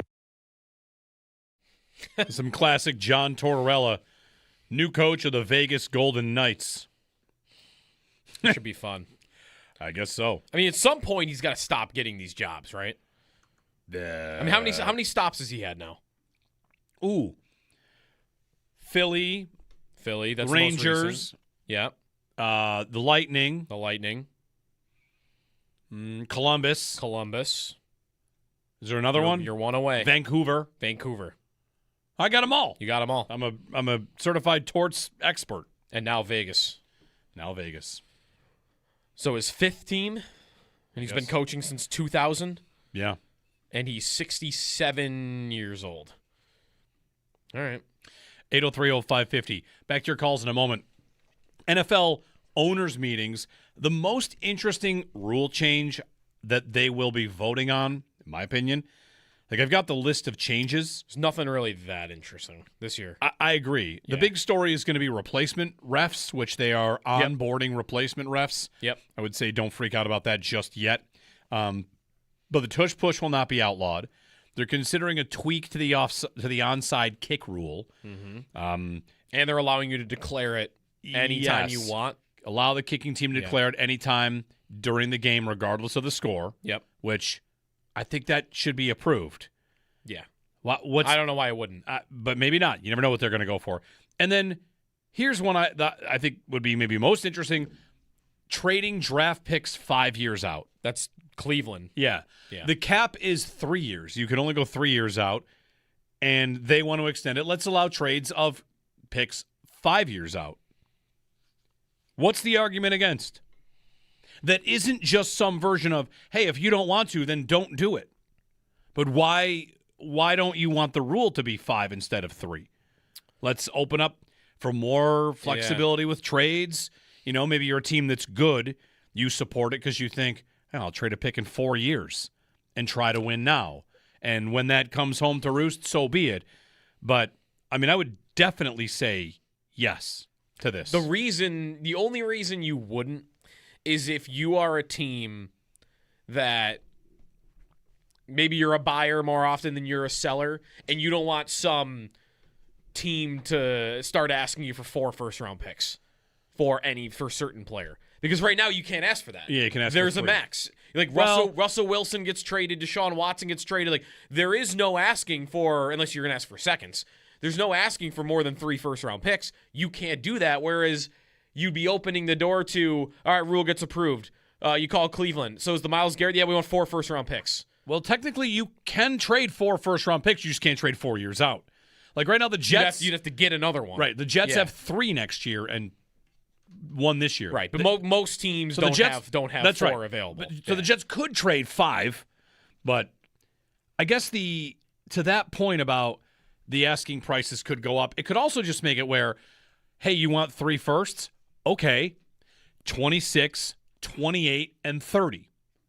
Yeah. I will still give you – I am actually more likely to pay the 3 first-round picks if I can spread them over 5 years than if my cap – 3 in the next 3 years? Right. Even the NHL's offer sheet system, one of the little elements to it that not everybody knows is if you offer sheet a player I have to pay 4 first-round picks, you get 5 years to do it. Mm-hmm. You get 1 in there that you still get to keep. So – I would hope that they say, yeah, let's do it. It opens up conversations about trades and maybe makes even 2 first-round picks. Oh, okay, 28 and 31. I'll give you those 2 firsts. Now, maybe a GM would think, what are the chances I'm going to be in this job to have that pick? Right. But maybe the idea of getting that trade across the line, I'm going to go to my owner and say, hey, if it blows up and this team stinks, you'll have an extra first-round pick or whatever. Could help with your job security, too. You wouldn't have an extra. I traded for a first this year and a first in 3 years, and I'm on the hot seat. Like, you haven't even seen what I've done with that first-round pick I got yet. True. The other side of it is, I don't give me mind. time to build because I've built more. Yeah. Yeah, I think it should pass it. Yeah, I don't mind it even being something where, like, players are going to cost more. Like, sure, that will probably happen, but I think the rate at which teams trade first might go up just because of that, right? Like, I'm not – these are very rare occurrences anyway, that players would cost 3 firsts or more, that I'm spreading it out. How often does a player get traded of that magnitude? It's generally only quarterbacks, and it's generally only franchise quarterbacks, and that's been a couple, 2 or 3 guys that have ever been dealt that cost that much, and maybe Garrett will be like the first non-quarterback that goes for a price that high. You've had Khalil Mack go for 2 firsts. It's going to be such a rare occurrence anyway that players will cost that much. How many players in the league are worth more than 3 first-round picks? Like 4? Yeah, it's not very many. It's not many. 803-0550. One other quick note from Adam Schefter about the owners' meetings, which get started today. Sorry, not Adam Schefter. Kevin Seifert and Kalen Collar at ESPN, that the state of negotiations between the NFL and the Referees Association is not going well. They cite one league source that said that during the last lockout, the league's mistake was waiting until July to prepare for replacement officials. So the news today that they're going to start onboarding replacement officials is an attempt to get ahead of the chaos that ensued when the last time this all happened. They started that in July. And another quote here, a source, we're so close to expiration and so far apart on economics that unless an act of God gets involved, ... So they're beginning preparations for replacement officials. More on sources here. According to sources, the NFL has offered a 6-year deal averaging annual raises of 6%. The average NFL official earned, do you know what this number is for 2025? No idea. $385,000. Really? Yeah. Really? Yes. They want changes The to average. The average. They Is want there a $1 changes- million ref out there? They want changes to the job structure. Owners alarmed the negotiation's been going on as long as it has. Alarmed the union has resisted the performance and accountability measures. These measures include increasing a probationary period for new officials from 3 to 5 years, shortening the dead period during the offseason to allow for more training, including a requirement for lower performing officials to work spring football games to help improve their performances, and reducing the seniority-based approach to covering playoff games and largely replacing that with assignments based on performance. So the owners want, it would seem, this again is probably their side of it, selling it, more accountability. Anyway, Robert in North Buffalo. Hey, Robert. Hey, guys. Thanks for having me. Love you guys. Go Sabres. To get back to the overtime, forget about the 3 points, the 1 point. Go overtime. I think we're sick of shootouts and 3-on-3s. How about go to either 5 or 10 minutes? Whoever wins gets 2 points. The loser gets nothing. It forces them to go for the win. And then if nobody scores, you get 1 point apiece. And I'll hang up and listen to what you have to say. And thanks for having me. God bless. You. That is the pre-2004 format. That's just wins and ties. Wins and ties. I just think that would be – I don't think they want to do it. I don't think they would ever go back. I also don't want them to do it. I want exciting finishes to games. Right. The regular season. This is the place to say, listen, it's not the playoffs. We can get gimmicky. We can get goofy. Granted, it affects the standings, but I don't want to go back to 5-on-5 overtime, and if nobody scores, it's just a tie. That's a boring way to end a game. You just tick down and. I was looking and was there a lower rate of ties than overtime losses when they had them because teams didn't want the tie and there was no downside? Like, you're going for the win because well, if I lose in overtime, it's the same as if I tie. Yeah. That would sound right, like that in action. Like, oh, I would get fewer games that would end that way because teams are going for it. And no, like Minnesota had 20 ties the last year there were ties. Like that's you can't have that. That is absurd. Do not want any part of that. That is ridiculous. Mention going to 20 ties. 7 games at the arena. Like, how many wins have you seen? None. I've just seen a lot of ties. Their record was 30-29-20. That's absurd. Rather have those be Although they do have it in soccer, and I don't mind it, but that's because they have a different point That's system. a 3-1-1 point system. Yeah. Or 3-1-0, I should say. Yeah. 3 points for a win, 1 for a tie, 0 for a loss. But again, there being 3 for a win and 1 for a tie, it makes the win so much more when you incentivized. don't win. Yeah. I mean, I live this existence, and so have you. When you're at the top or even at the bottom, trying to get to where you got to get out of relegation or into the Champions League, when you tie, that's viewed as lost points. Right. You lost 2 right. that you hope to get. Right. Like, so in some cases, that's the difference. Like Liverpool this year is that example. They don't actually. They're not the good example of this. But some teams have, like, United is maybe a better example for this. Manchester United, they only have 6 losses, which is basically the same as Manchester City, but they have a bunch more ties, draws, so they're not in the race. Liverpool lose the league one year where they lost once? They lost one time, but they had like 7 ties. Yeah, so they and didn't ties are lost points. Or 6 ties or something. Yeah, right. Yeah. 803-0550. John will get your call on the other side. Sal Capaccio from Owners Meetings will get his preview of the week to come. We went over some of the rules proposals that are coming in there. Replacement refs, get ready for that to be a big, big conversation. Again, it's ahead of the timeline of 2012 when it was July. So, for better or for worse, the league's getting out in front of it. I expect everyone to deal with it very calmly. Not quite. 803-0550, 1-888-550-2550 on WGR. The win over Seattle felt huge. Mm-hmm. Really, maybe for my psyche, the Krebs goal is maybe as loud as I've been in 5 years. Yeah. That felt massively important. Yeah. Like, that's one of those There was relief behind that goal. Yes. Yeah. When they start to gain Sneaky they Joe get in here there from and the Benson men. makes that play. When it's on Krebs' stick and it looks like it's a 2-on-1, I shout, "Gotta have it!" And then he buried it, and I'm like, nuts. It felt really important. What a pass by Benson. What a by pass. The way. He's made that boards pass like 4 times Yeah. in the last 2 weeks, and it's been a goal, I think, every time. They needed that. I mean, the way the standings are right now, I think just for the feeling of that we're okay.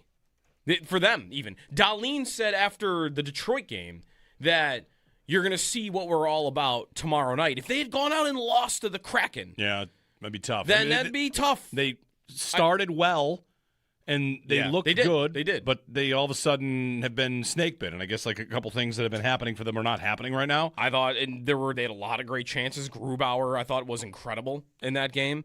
But like, what's your feeling if you lose 3 in a row? You lose back-to-back days. Home ice. Your captain said we're going to see what we're all about the next night. You're at home, by the way, and you lose that game. I mean, it would have been not just 3 losses in a row. It would have been 3 losses in a row all at home. 4 in a row in total. Right. After a 7 out of 8 road trip, you're staring at the potential of losing 7 out of 8 at a homestand. Right. Had you lost to Seattle. So I think it was hugely important to keep thinking about the division, to not be in – I would be in panic mode about home ice today if they had lost that game. If they had lost to Panic Seattle, mode. the lead is 2 with Montreal holding a game in hand. And they've won 5 in a row? 5 in a row. All right, so does anybody want to have a conversation about fixing 3-on-3? Well, I know. Like, hey, how about just not have it? Like, because what's the alternative? 4-on-4? Go back to 4-on-4. But isn't the whole idea that I want to not have shootouts? Which is the 3-on-3 exists to not have shootouts. Right. And if we could have this conversation, here's your job, 803-0550. Don't call and say just have ties. The league's not going to do that. You can also say the league's not going to change anything, and you're probably right. I don't want to argue about the 3-2-1 point system. I don't want to argue about whether or not they should even have ties. can 3-on-3 be tweaked and or fixed or foolproofed? How's that? Mm-hmm. Because Saturday's 3-on-3 between the Sabres and the Kraken was a disaster. A total disaster. And it was not entertaining. It was... I mean, I liked it from the Sabres' perspective because Seattle had one shot attempt the entire overtime. Sure, but it was watching the NBA in the 1950s when there was not a shot clock. It was terrible. I want a shot clock. A shot clock. How do we administer it? How do we get it in there? I want a shot clock on 3-on-3. You gain the zone. You have 10 seconds to shoot it. And if you don't, then it's the other team's puck. You're just going to drop it right to them behind their goalie. They make a rush. Mm-hmm. I know that hockey doesn't often have a protocol for a whistle that isn't immediately a face-off. Yeah. But you don't shoot it, it's their puck. We're just going to we're going to get the puck back to them. They're breaking out of their own zone. I want a shot clock in 3-on-3. I don't know that I hear that a lot, and I don't know that shot clock is going to be the solution that a lot of people think it is. You won't be able to bring it out of the zone. I know, but I think if teams are not in a good position to get a shot, they're not going to shoot it. They're going to dump it in, and then you're going to get basically punts because they're not going to want to be out of position. Fine. So then I get a rush. If that happens that way, do I get 20 rushes? Because I'm going 3-on-3 back the other way. But you might get 20 rushes with only, and you might get 10 shots and 10 you dump it in because I want to make sure I'm in good position defensively. What we have is these teams are killing. They go into penalty kill mode. I know. In 3-on-3. I know. It's a 3-man penalty kill. It's awful. I think the best way to do it is the best thing that I like when I see like what should they do, what rule change should they tweak is like the over and back rule. That you can't be in the zone and then take it all the way back, and you could either do that at center the red ice line, you could do that at your own blue line if you want to be as extreme, but yeah, like an over and back rule. Once you cross center, you are not taking the puck back over center ice so that you can take another minute and get a change.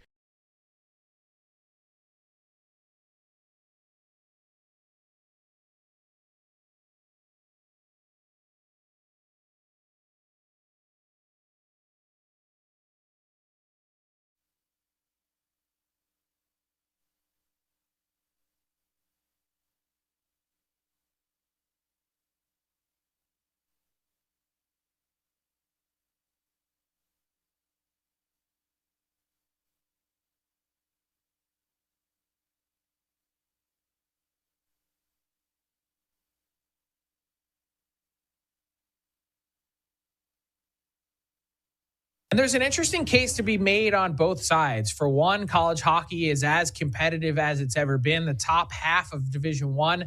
Some teams or some scouts believe that they could go toe-to-toe with many NHL teams. That's Frank Saravelli of the Daily Faceoff. Might be the worst take I've ever heard. That many believe that college hockey teams could go toe-to-toe with NHL teams. Many scouts believe. Give me a break. It's the worst. That's worse than Alabama versus the worst NFL team. Considerably worse. Yeah, that's way worse. I mean, clouding it under scouts have told me, guys, that these would be competitive hockey games. If Providence went up against Utah, the Mammoth. Yeah. As if they wouldn't lose by 100. Right. 803-0550 to join us. What would the score be? If Providence College against, I'll give them what's the worst team? Vancouver. What would the score be? Vancouver would be up 5-0 after 1 on them. Okay. It's just maybe they take it easy on there. They go from they get to 12. It's the dumbest thing I've ever heard anyone tough. say ever. I just can't even believe it's real. Yeah, that's kind of wild. I'm as big a supporter and I think as highly of college hockey as just about anybody. I think it's as good as it gets. I think any college hockey teams beat the crap out of any major junior team up in Canada. A college hockey team would not even come close to competing with any NHL. Many NHL teams, by the way. Many NHL teams. Many. This is not Alabama against the worst team, but it's most teams, guys, they'd be competitive against. All right. Jeremy and Joe, good morning. Sal going to check in next from owners' meetings, get the rundown, rules proposals. We'll probably hear from head coach Joe Brady soon. The AFC lunch might be tomorrow. Wearing shorts. Wearing shorts. Is he a shorts everyday guy for the picture? We got to find out. It's hot there. Stay tuned, and we'll get to your calls as well here on WGR.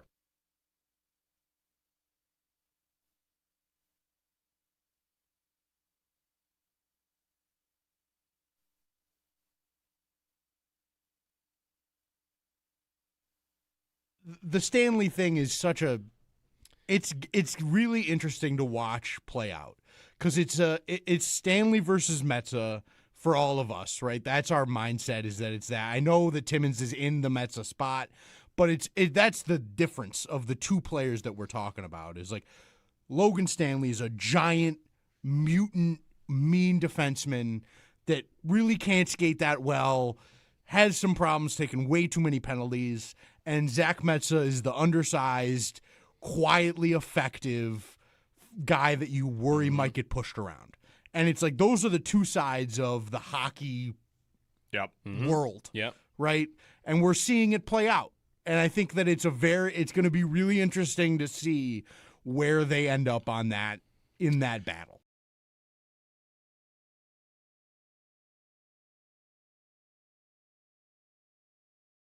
I was having a big time internal struggle because if there's one thing I always like, it's watching Duke lose.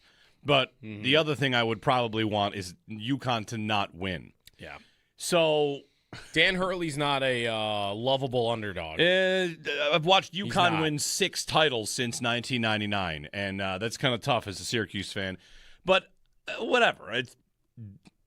For me, watching that game, it was the Duke hate was able to just shine through and root against Duke. And the ending of that game, man, I'm at the age now where I'm old and I feel sorry for people that have a bad moment instead of like wanting to say the kid's name 1,000 times. Caden Boozer.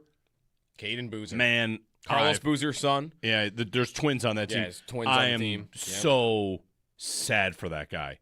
His quote after the game is, "I ruined our team's season." Yeah. And the answer is like, yeah, you did. Yes. Yeah. That's exactly what happened. Any one of the guys on the court that touched the ball before he did could have done something different and just held on to it. He's looking to throw it up for an emphatic dunk slam, exclamation point, which, happens plenty. But UConn, with the press, with the trap there, like, ooh. Just hold it. Just hold it. They're going to follow you. I know. Right? Like, I was. You're going to go to the free throw line and you're up 2. Not to say it's top of mind all the time. I thought, as the game is collapsing, I thought 13 seconds. I thought it's that level. It's maybe worse. It's probably worse than that. 13 seconds is one of the worst ones that we've got. Man, I feel so bad for that dude. I can't think of a play in college basketball that I've ever seen that was worse. Given the stakes, Chris Webber was famous for a timeout. The phantom timeout. They're down 2. He's in desperation. He goes over to the side. He kind of gets trapped, calls a timeout. They're down 2. You are up 10. You have survived the onslaught from UConn. Your 19-point lead you've been holding on to for dear life. You've got it. You made it there. Get to the free throw line, hit your free throws, burn the clock, whatever, make it a 2-possession game. And the only thing you couldn't do was what they did. Throw the ball up and have it be turned over.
The Sabres got back into the win column Saturday night against the Seattle Kraken in a shootout. Peyton Krebs, Rasmus Dahlin, they were the goal scorers.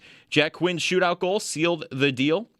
Dahlin's goal is the 100th of his NHL career. He's the second defenseman and 38th skater in franchise history to score 100 or more goals with the Sabres. A couple of days without them, but they'll return tomorrow night at home against the Islanders. Puck drop is set for 7 o'clock. Looking around the NHL, John Tortorella making his return to the NHL as he's been hired to coach the Vegas Golden Knights. Just under 1 month away from the NFL draft, and the owners' meetings began yesterday. Schedule includes voting on 5 rule changes put forth by the league's 11-person competition committee. Sal Capaccio will have all the updates on WGR550.com, and he joins Jeremy and Joe coming up next. Other news around the NFL, ESPN, he reports the Browns are not signing edge rusher A.J. Epinesa after reviewing the results of his physical. Jets head coach Aaron Glenn said there's no doubt about it. Geno Smith is the Jets starting quarterback. And the Browns general manager, Andrew Berry, said edge rusher Myles Garrett is a career Brown. The Final Four is set in the NCAA men's basketball tournament. After UConn defeated Duke in a last-minute thriller yesterday, they will take on Illinois. And it's a battle of the 1 seeds as Michigan will take on Arizona. Both games will be on Saturday. In the minor league baseball, the Bisons, they're 1-2 after opening against the Rail Riders. They're back in action against the Syracuse Mets tomorrow with a 1:05 first pitch. The Red Wings open up 2-1 in their series with the Jumbo Shrimp. They're back in action against the Rail Riders tomorrow at 4:05. Portions of WGR programming are brought to you by the American Lung Association's Fight for Air Climb on May 9th at Salem Field. 500 steps, 1 mission, 0 excuses. Fight for Air Climb Buffalo at Salem Field steps off on May 9th. Be the athlete your fitness tracker wants you to be. Register at climbbuffalo.org. That's climbbuffalo.org. And that's your Paddock Chevrolet Sports Update. Paddock Chevrolet with you for the extra mile since 1935. I'm Joe Cali for Western New York's Voice of the Fans, WGR.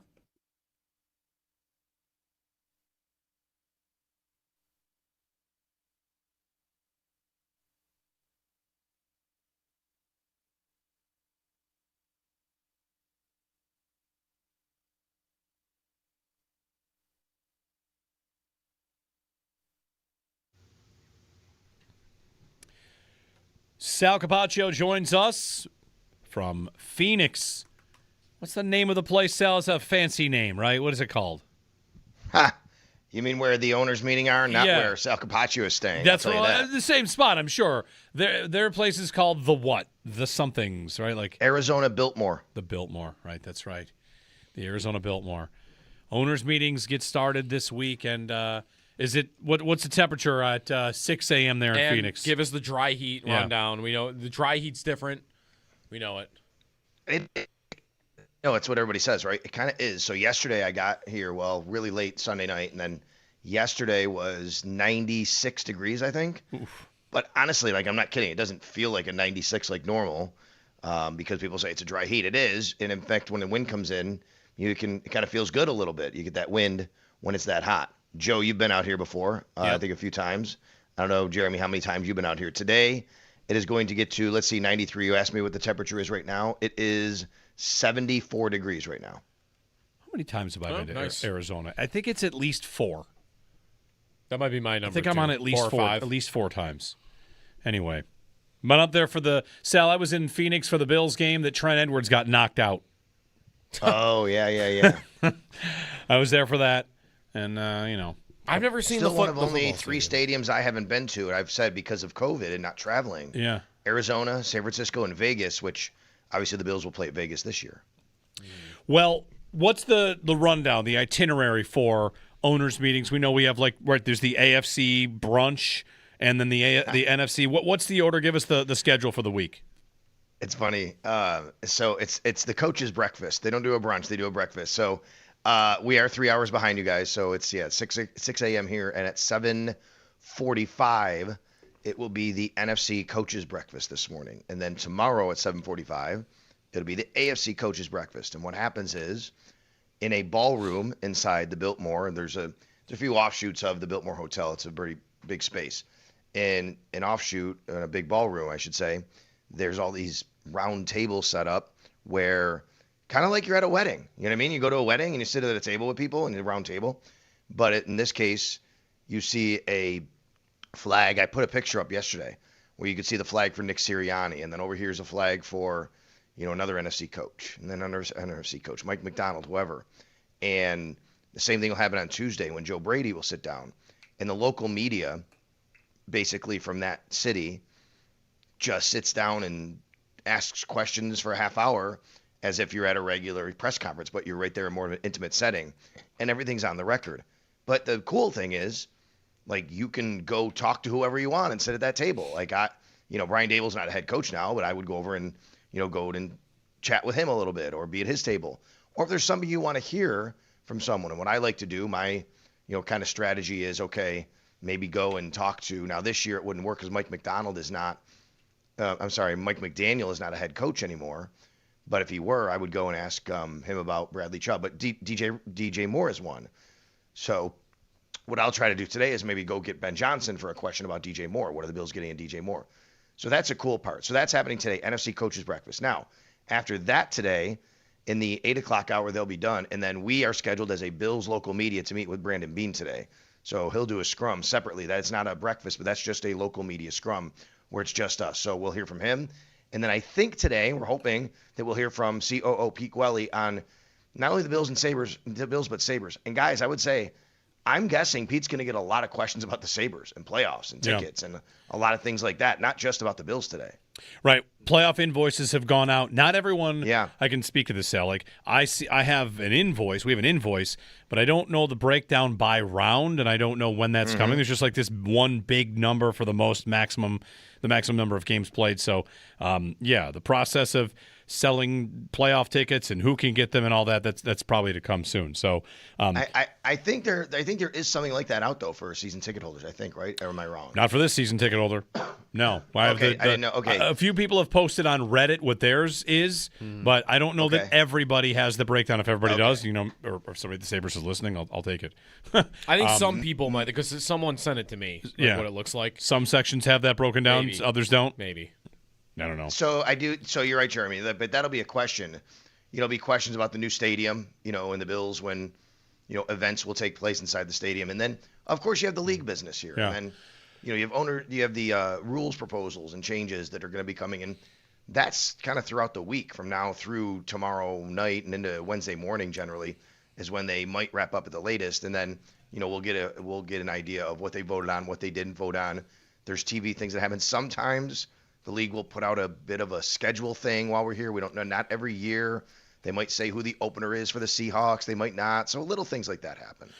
Meanwhile, there's no big tush-push conversation this year. It's not even on the table. So that's aside. Is the big story, Sal, you think, going to be replacement officials? Oh, yeah. Yeah, that's right. Replacement officials is the big story this week. The NFL has, already kind of positioned themselves to have replacement officials if the Referees Association does not, come to an agreement with them and their proposals. The NFL is prepared, and so much so, not just prepared for replacement officials, but literally prepared inside of like the rules changes. There is a rules change that, without to go into too much detail, you can read about it, like how New York and the NFL can kind of step in to correct more egregious mistakes in some capacity. But we asked Jeff Miller from the NFL on a conference call about this, and he said basically, if they put the regular officials back, like that rule goes away. That's not just a rule for that they're going to change. It's just for the replacement officials if they are there. Right. There was a report a couple minutes ago too that the teams, I guess, were informed via memo they're prohibited from talking about this. Okay. That's the makes teams. sense. So, like, I'm sure Goodell and I wonder who that qualifies for. I'm sure that would at least mean like coaches and GMs, I would think. Oh, yeah, I'm pretty sure. Yeah, the NFL does not want it's a sticky point for the NFL. They already have a lot of, questions about their officiating, like most leagues. And, the way that Jeff Miller described it, they want more accountability and, from their officials. And, the officials, of course, want more pay or whatever. And, all these little things always go into negotiations. But that would be the number one. The other is the new streaming platforms for TV. Mm-hmm. The NFL now, this week, there was a report that said the NFL can start selling its preseason games to streaming platforms. Like here in Buffalo, you could find preseason games on Channel 4, right? And I'm not saying that's changing, but, the NFL, every team gets to put its preseason games and puts them in their local market on a local station. Well, apparently now teams can start selling their preseason games to streaming platforms.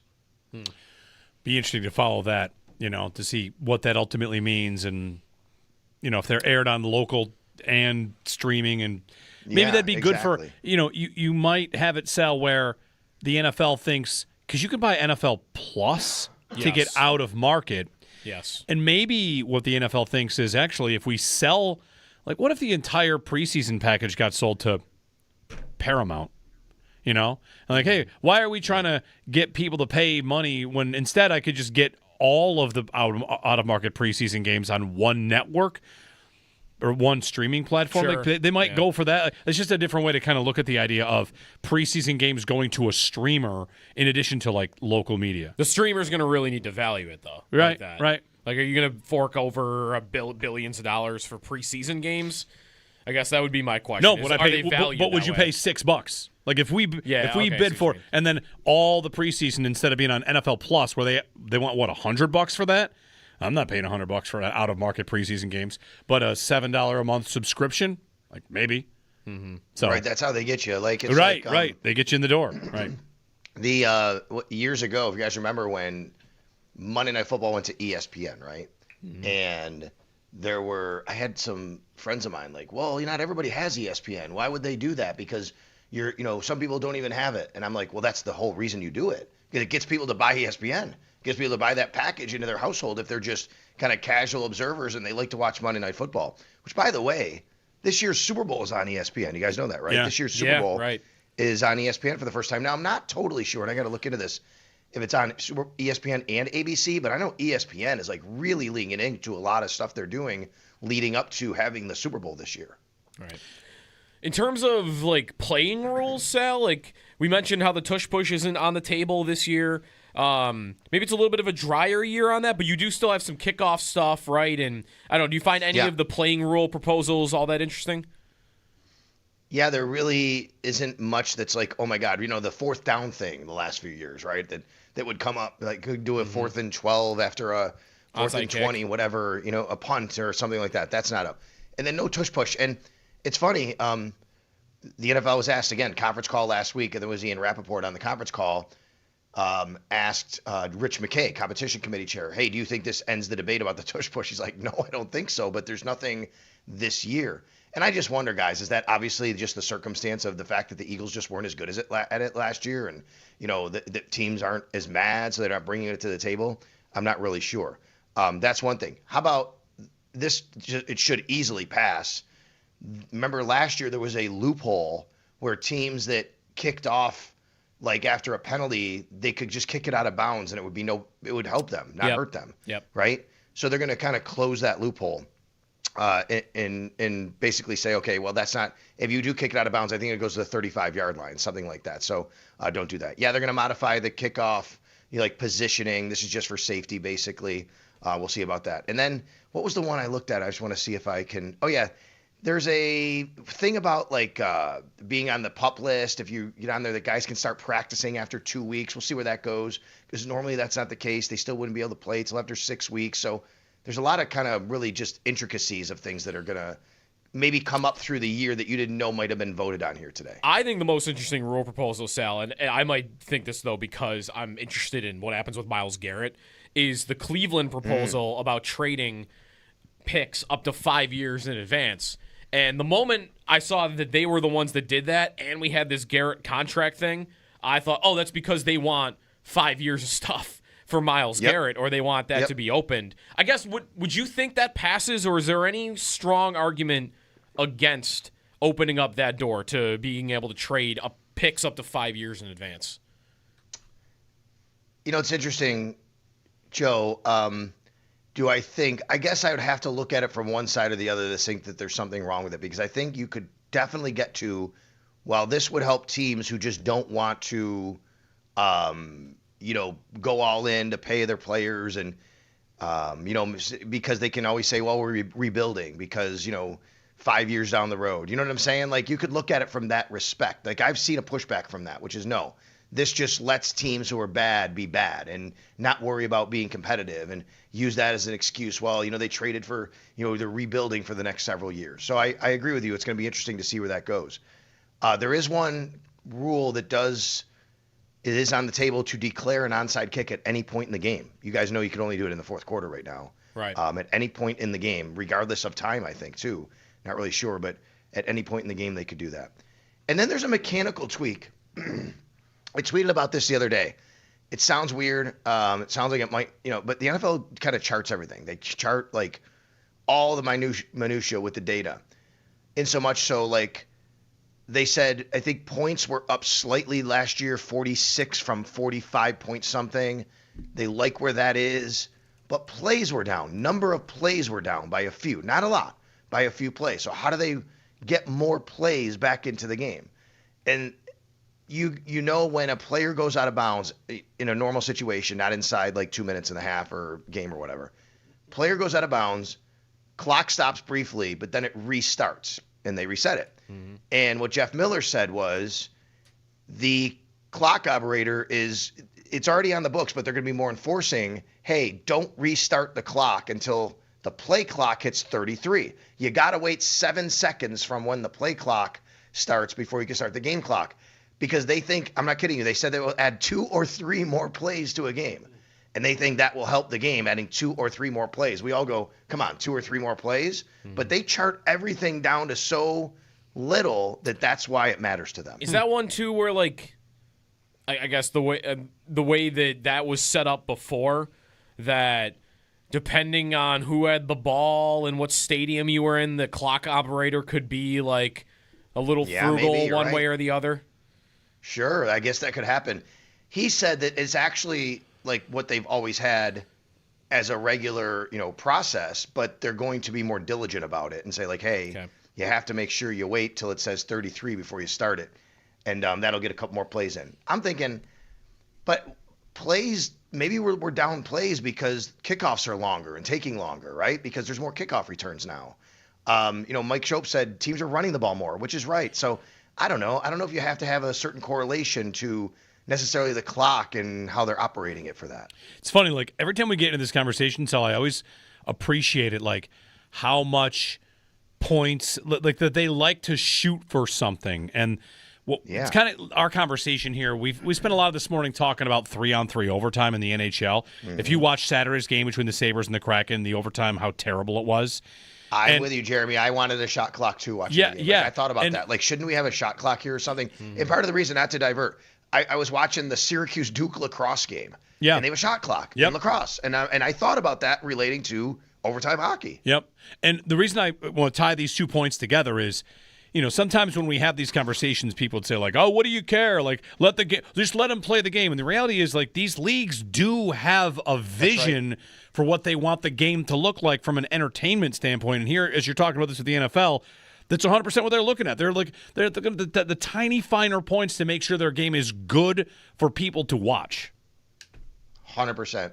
There's a lot of data on everything they do. They track everything. How many, not only plays, but yards per kick return, like where that is. What was the other one? Jeff Miller said 73 games were decided by 3 or less points last year. 73. Which tied the record for a season. Now, there is an extra game now compared to in years past. We know that. But they love that. They're like, that's great. They have the most games within a field goal at the end of the game than any point in their history of their league tied for it last year, and that's what they love. At the same time, we don't want to go too far because the UFL had its first ever 4-point field goal over the weekend. Oh. The DC Defenders, I think. They kick 60-yard field goals, and those are worth 4. Yeah. And that can get right on out of here. I don't want nothing to do with that. No. Yeah. The Bills' perspective, Sal, like, Bean and Brady this week, I guess, like, what's to figure out or what would be, like, top of mind from a Bills-specific standpoint when they speak? Yeah, I think, looking at where they are in free agency right now, it feels like they've kind of done what they need to do or where they're supposed to be on offense with DJ Moore, other than maybe the draft or maybe an extra, are you going to, bring in another veteran wide receiver? But I think defensively is where we're kind of thinking right now, where I am at least. Like, what does that look like still? Are you still comfortable with what you have up front? Linebacker, C.J. Gardner-Johnson. I think, we haven't talked to Brandon Beane.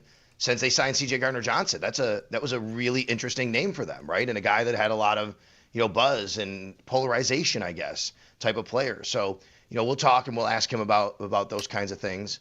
I don't know if he would get into I don't think so, the AJ Epinesa situation. Obviously, we know now he agreed to terms with the Browns, but he failed the physical, so he's back in the market. And I'm not suggesting necessarily that the Bills should or would go sign AJ Epinesa, but it's always been a player that I thought maybe could be back in the mix. The Bills really haven't brought anybody back. They did bring back DeMar Hamlin over the weekend. We know that. They did have a few signings we talked about last week. But I think that's it, Joe. And then, of course, the draft, right? I mean, you're not operating with a ton of capital near the top. They have a first-round pick. They don't have a second-round pick. So kind of what's the vision for the draft and what they're looking at going ahead? So I think that's part of it. As far as Joe Brady's concerned, maybe, this is first year as head coach. The Bills get to start off-season workouts April 6th. We haven't had the official, word on that.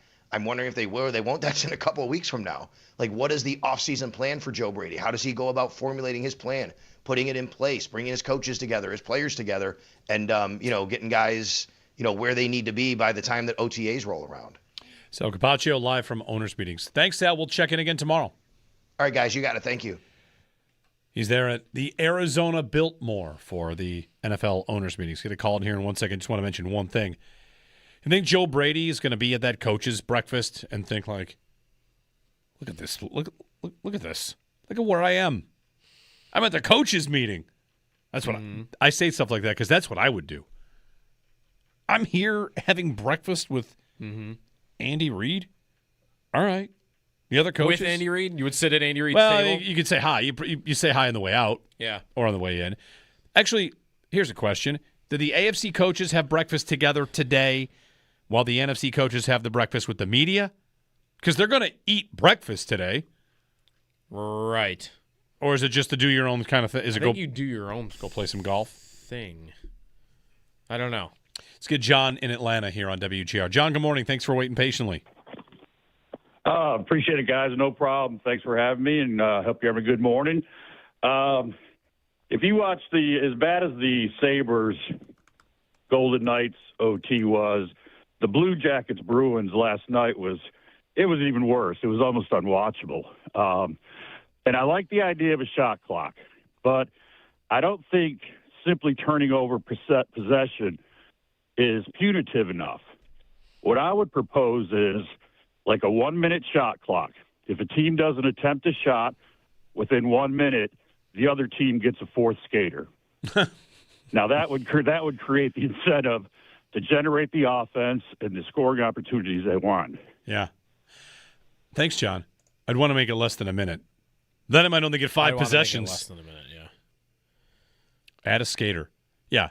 You enter the zone, you have 20 seconds. Once the 20th second, if you're still in the zone, we send a fourth skater onto the ice. Yeah. Also, what qualifies as well, I guess you'd get there. A shot attempt. That'd be a little subjective. Yeah. But you'd get there. 803-0550. I did not watch this Columbus-Boston game, but there were 14 shot attempts between the two teams then overtime, and the Sabres and Kraken had 8. There you go. So I think the Sabres-Kraken one might have been worse. 7 of them were Buffaloes. Pat writes in, alternating power plays, just like you want. Alternating power plays. Home team gets last chance. Any shorthanded goal is a walk-off. No shootout, no loser points. I had not thought about what you do if you get a shorthanded goal. Yeah, if you score shorthanded, you win. It's over right away. See, I wouldn't do 5-on-4, though. I want 5-on-3. Right. Well, 5-on-4 is not going to be – you're not going to get goals enough. You will take the loser point from my cold, dead hands. You have to understand how important it is. Too many people have the wrong – they've been sold something it's not. No one gets a point for losing. That's not what happens. You get a point for the tie, and then you play for a bonus point. I've said it 1,000 times, I'll keep saying it. The goofy, gimmicky point is the bonus point. If you want to have these goofy gimmicks like we're talking about, goofy alternating power plays, that's for the bonus point. That cannot be for the other one, too. That's worse. You don't want to go to a hockey game, sit down and watch 60 minutes of good, honest hockey that's 3-3, and then watch them do some goofy thing where all the points awarded in the night go for the goofy thing. That's the opposite. That's probably what the NHL will do. That's the wrong way to go. I can't believe they're going to settle it this way. The loser point is your friend. The loser point allows for the bonus point to be a little fun. It allows you to play with it. You do not want to get rid of the loser point unless you want ties and no overtime. That's it. The loser point facilitates all of the fun that happens after 60 minutes. Go to 3-2-1. Tampa, Montreal tomorrow. Islanders tonight. Islanders, Pittsburgh. How about home team decides? Choose your own battle. You're the home team. You get to decide what we play. You want to do a shootout right after regulation? We'll do a shootout. You want to do 3-on-3? You want to do 5-on-5? You want to do alternate overtimes? The dealer's choice. Let's do it that way. That'll make home ice advantage really important. How about... No. Looking for more ideas here. Glad to hear, though, Sal, watch that game on Saturday was equally come on. What are we doing? We'll get a call in on the other side. 803-0550, 1-888-550-2550. Jeremy and Joe here on WGR.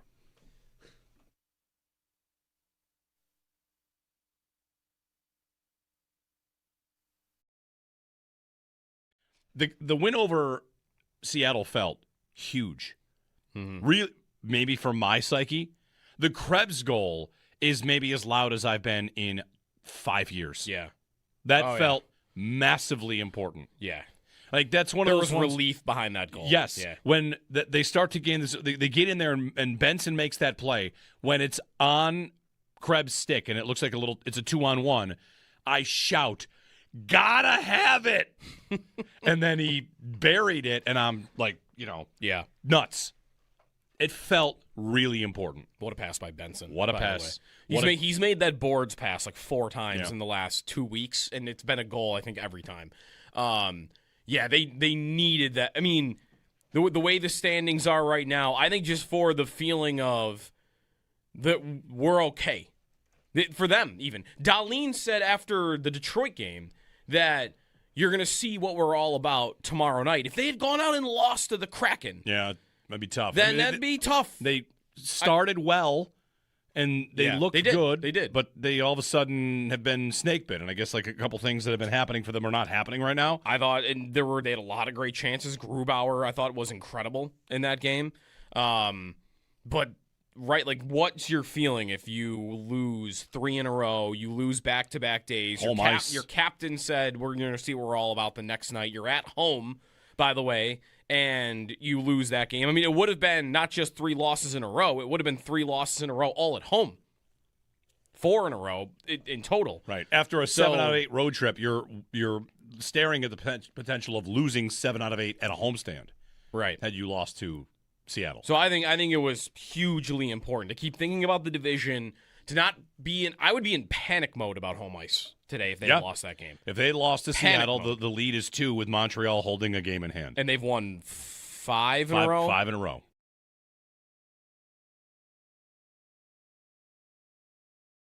All right, so does anybody want to have a conversation about fixing 3-on-3? Well, I know. How about just not have it? Because what's the alternative?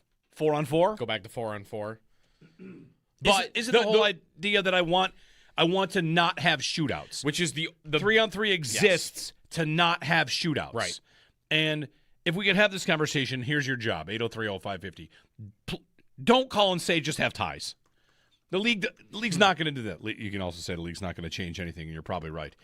I don't want to argue about the 3-2-1 point system. I don't want to argue about whether or not they should even have ties. Can 3-on-3 be tweaked and or fixed or foolproofed? How's that? Mm-hmm. Because Saturday's 3-on-3 between the Sabres and the Kraken was a disaster. A total disaster. And it was not entertaining. It was... I mean, I liked it from the Sabres' perspective because Seattle had 1 shot attempt the entire overtime. Sure, but it was watching the NBA in the 1950s when there was not a shot clock. Mm-hmm. It was terrible. I want a shot clock. A shot clock. How do we administer it? How do we get it in there? I want a shot clock on 3-on-3. You gain the zone. You have 10 seconds to shoot it. And if you don't, then it's the other team's puck. Just going to just drop it right to them behind their goalie. They make a rush. I know that hockey doesn't often have a protocol for a whistle that isn't immediately a face-off. Yeah. But you don't shoot it, it's their puck. We're just going to we're going to get the puck back to them. They're breaking out of their own zone. I want to shot clock them 3-on-3. I don't know that I hear that a lot, and I don't know that shot clock is going to be the solution that a lot of people think it is. You won't be able to bring it out of the zone. I know, but I think if teams are not in a good position to get a shot, they're not going to shoot it. They're going to dump it in, and then you're going to get basically punts because they're not going to want to be out of position. Fine. So then I get a rush. If that happens that way, do I get 20 rushes? Because I'm going 3-on-3 back the other way. But you might get 20 rushes with you might get 10 shots and 10 you dump it in because I want to make sure I'm in good position defensively. What we have is these teams are killing. They go into penalty kill mode. I know. In 3-on-3. I know. It's a 3-man penalty kill. It's awful. I think the best way to do it is the best thing that I like when I see like what should they do, what rule change should they tweak is like the over and back rule. That you can't be in the zone and then take it all the way back. And you could either do that at center the red ice line, you could do that at your own blue line if you want to be as extreme. But yeah, like an over and back rule. Once you cross center, you are not taking the puck back over center ice so that you can take another minute and get a change.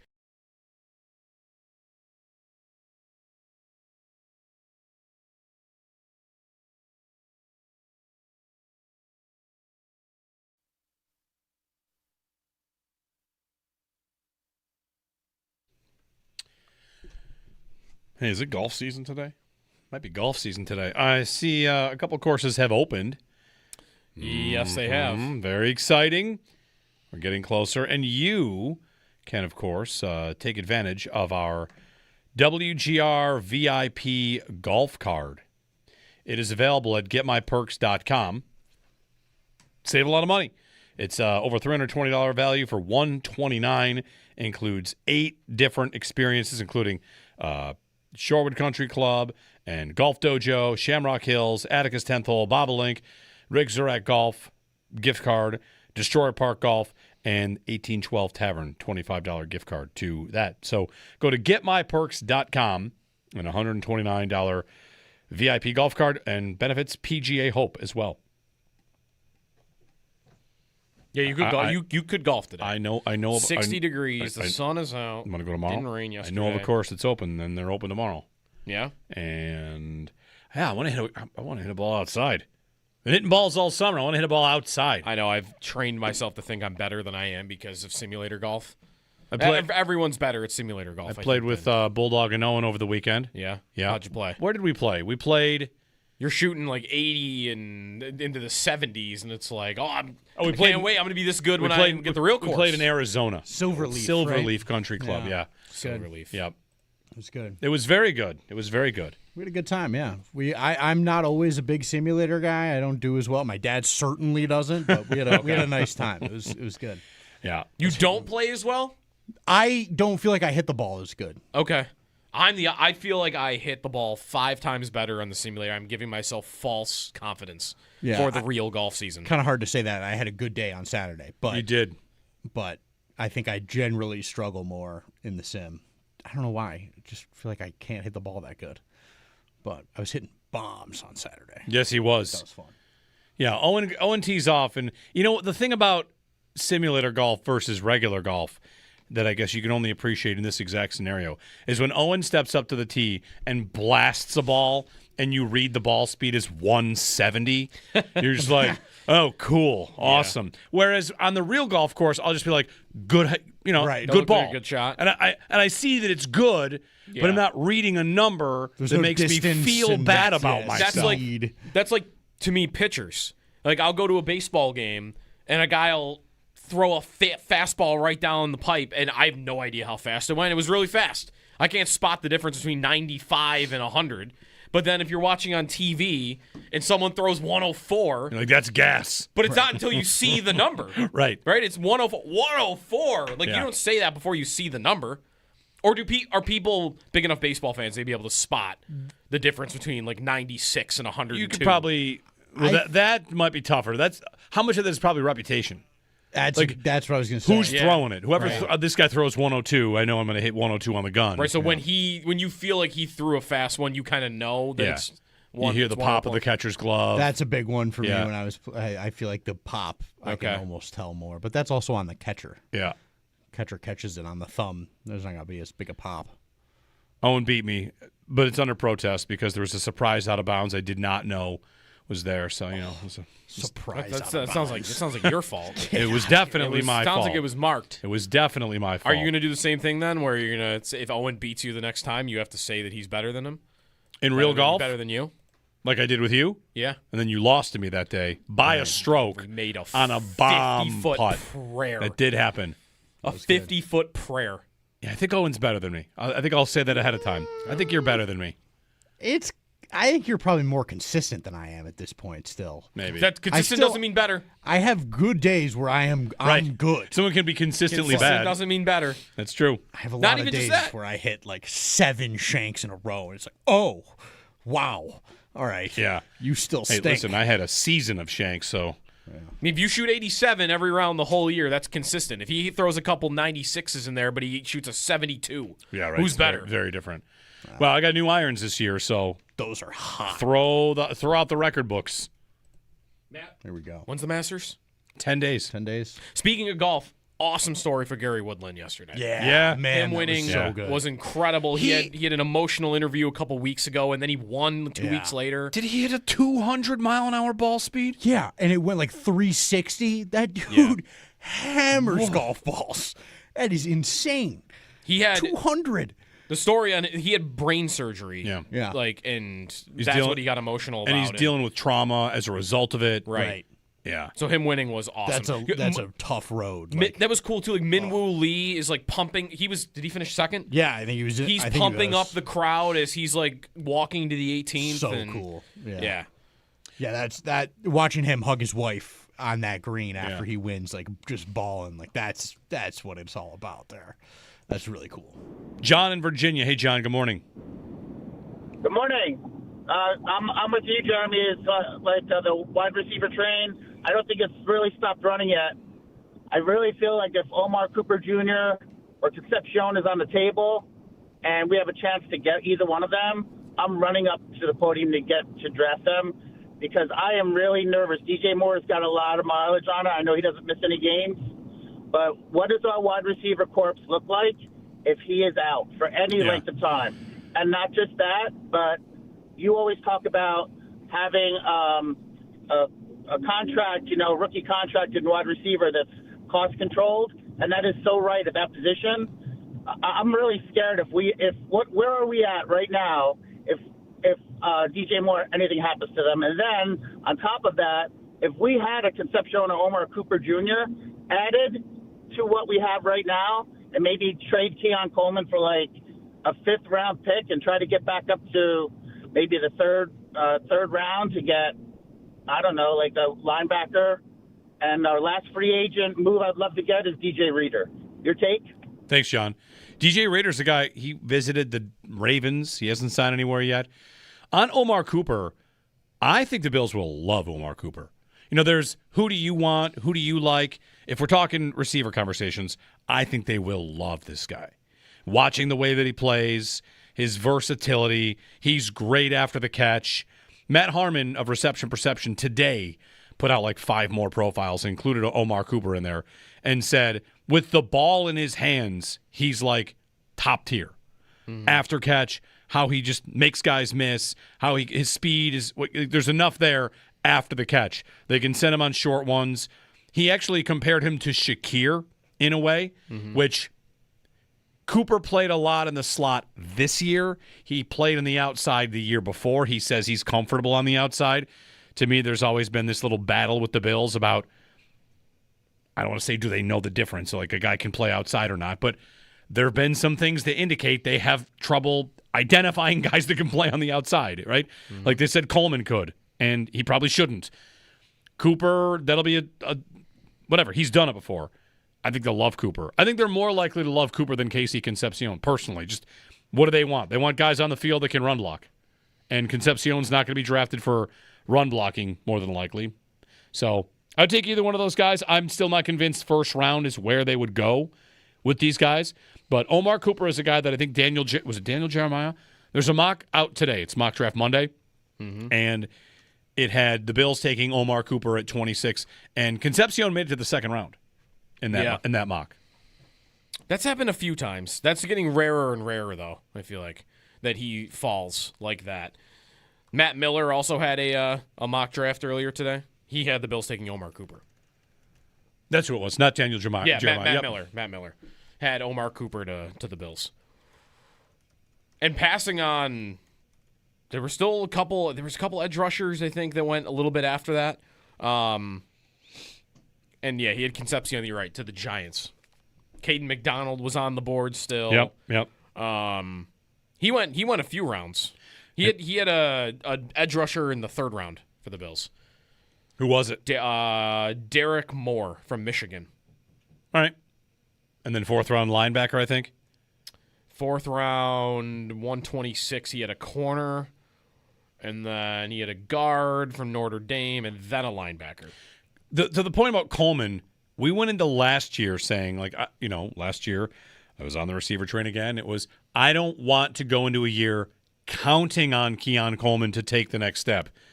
And he arguably took some steps backward. Are they ready to count on him to take steps forward again? Quite possibly. But I just can't imagine would be. You're also already halfway through that rookie contract. Like, Keon Coleman as a bargain is over in 2 years. Now he gets paid.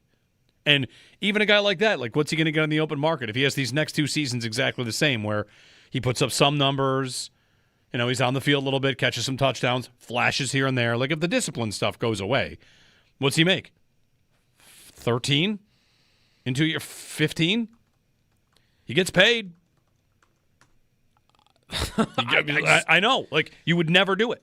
So you're halfway. You're saying if he produces. I'm saying he does exactly what he does the last 2 seasons, minus being benched. I think he's Treylon Burks then. He's a vet minimum. He's your 7th receiver in the middle of a season addition. Josh Palmer did what? Josh Palmer had a 700-yard season? 1 700-yard season. Josh Palmer went 353, 769, 581, 584. Got $11 million. I'm saying if Keon Coleman has 2 more years like he just did statistically, which is what did he put up, 600 yards? He put up 556 and then 404. Okay. 2 more of 556. That's $12 million in 2 years. That's just, whatever it is, it's not a bargain. It's not. It shouldn't be that much. He's not good at anything. Like, that, at some point, that needs to matter. He's not good at anything. He's good at some stuff. Yak? Yes. Yak. He's good at that. He's good at yak. He's good at run blocking. He's good at, some body boxing out. I'm not even buying that. I'm not buying that he's good at that. It doesn't show itself on the field. It shows itself more often in drops, in interceptions, and incompletions than it does in catches. So I don't know. I can't imagine a team, if he had 2 more years like this, giving him anything. 803-0550. Paul in Vermont. Hey, Paul. Hey, how you doing? Good. So my idea for overtime would be a 3-part game. The first one, you're going to take the Nets and play blue line to blue line. Then you're going to you get a point if your team scores, and then you go to crossbar post. So the first team to hit both posts in the crossbar, and when you get that, you get the second point, and then you go to a shootout. So if you win the shootout, then you get a point for that. So you could either get 3 points, 2 points, or 1 point, but you divvy up the points, and you don't have any 3-on-3 or 4-on-4 regular hockey. Obviously, when it's post crossbar post, you pull the goaltender, so there's no goalies. Right. Would you review those? Did it get a piece of the crossbar? Let's stop play to find out. Yeah, if it was close, it would go to a video review. Of course. Let's have a video review off. We'll have each team's video assistant tasked with finding if a play is offside or not. And whoever does it fastest. Did you see the Sabres Embedded that they posted on YouTube? Not yet. There was some good video stuff in there. like how their video code, like they're fast. Like they're in the coach's ear. There's two guys sitting in the room at all times, checking everything. They're very quick on it. They're the ones that decide if they challenge offside? Yes, but also give them it was the Benson reviewed goal in L.A. where Right. he was it a high stick or not? Like they're right there with checking it, and like they're telling even that's not a challenge to say, but like this is gonna go through. Like before the ref has gotten it, they've told the coach like this is gonna be a goal. It's important as much as it was cool. Those two video counselors for the Sabres. I don't hate you, just that you have to exist and review plays. Balls and strikes, ABS, someone sent you and I a link over the weekend. Yeah, the Reds fans were into it. A called third strike to end an inning. Twice. Resulting in a challenge. Yeah. Resulting in, oh, not so fast. Get him back out here. Terrible. I mean, the play-by-play guy said it was the loudest that crowd had been all day. Yeah, cool. The two. Really great. Really awesome. Really amazing. I mean, the umpire was very clearly Doesn't the second matter. one. He called that Doesn't second matter. ball because he just got fooled by the first one, and then he got fooled again, or he got taken back on. There's no price worth paying for all these sports where you remove my ability to enjoy a moment. They enjoyed the moment. No, they did. Everyone in the crowd did. No longer can I fully celebrate a called strike 3 until I'm sure that it won't be tap that helmet challenge. It's just like it's football with holding flags. Football used to be the sport where you always had to look around. Does it count? Is it good? No penalties? And now every sport, I can't count anything. Nothing. Every shot that goes in, everything goes every goal. Is that offside? Are they going to review that? Are they going to review this for interview? You've removed spontaneous joy. And now we've gone to a called third strike to strike out a side. You didn't celebrate immediately when Krebs scored on Sunday? Yes. You weren't, but that's what I mean. You weren't looking around. You didn't wait to celebrate looking around for a challenge. Well, I knew it wasn't offside. You knew for sure? I guess so. It was a great play by Benson. Do you know how mad I would have been if that goal had been called back for any reason? I would have. We'll get to a break here. 803-0550. Jeremy and Joe on WGR. Sabres and Islanders tomorrow. Islanders play Pittsburgh tonight.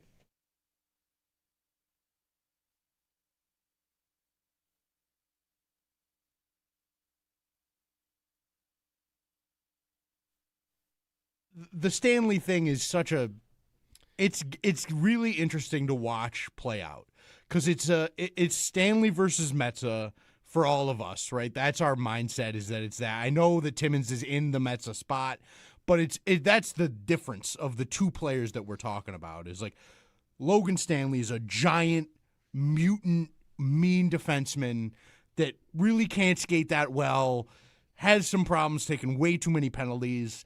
And Zach Metsä is the undersized, quietly effective guy that you worry might get pushed around. And it's like those are the two sides of the hockey world, right? And we're seeing it play out. And I think that it's going to be really interesting to see where they end up on that in that battle.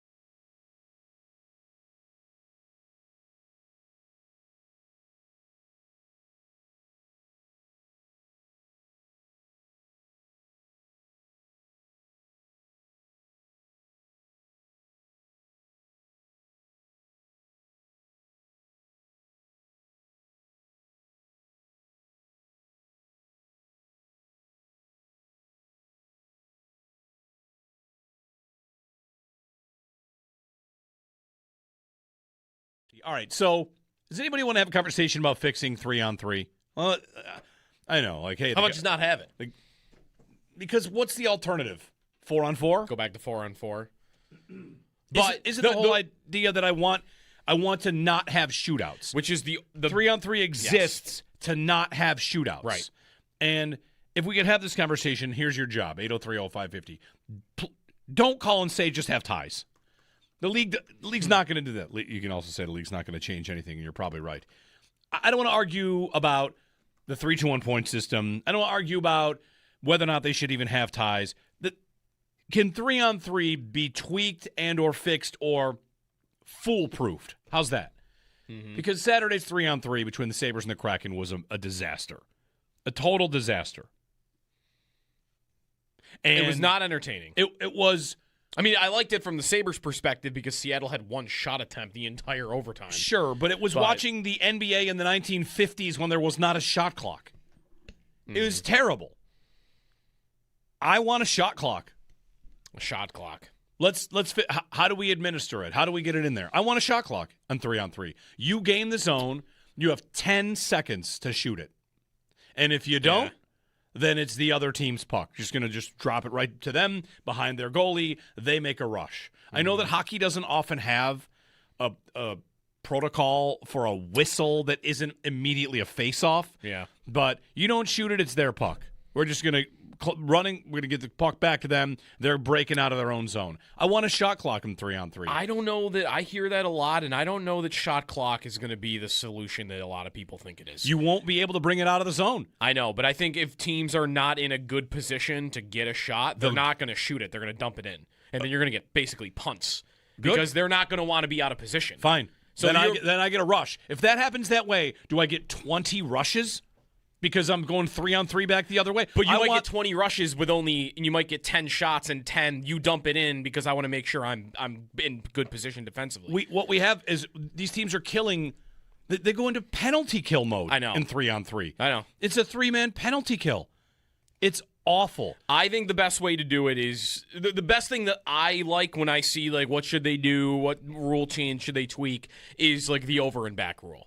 That you can't be in the zone and then take it all the way back, and you could either do that at center the red ice line, you could do that at your own blue line if you want to be as extreme, but yeah, like an over and back rule. Once you cross center, you are not taking the puck back over center ice so that you can take another minute and get a change.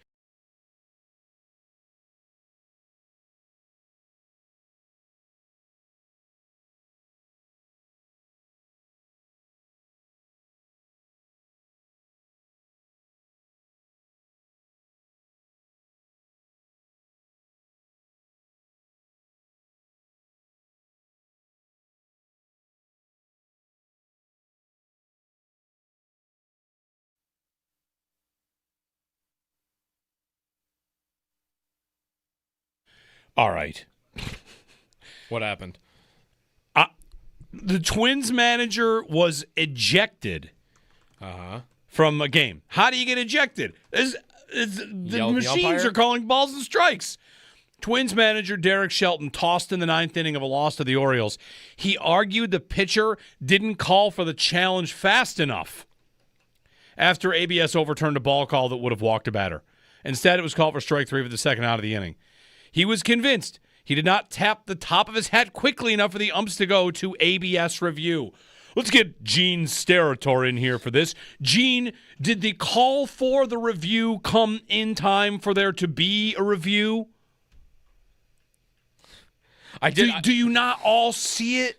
We're going insane. Well, this guy is out of his gourd. I just watched it. It took 1 second for the pitcher to say challenge. We got a proposal on the books from the Rams about how much time you're allowed to challenge because it happened last year in the game that decided where the NFC Championship game was going to be held. You're all out here worried about the NFL contacting rules officials or replacement refs. You're worried about that? We're losing the plot. This guy got kicked out. He just wanted to get kicked out for something. He didn't challenge fast enough. You're challenging his challenge? We'll be back tomorrow. Hope the Islanders lose tonight. I guess.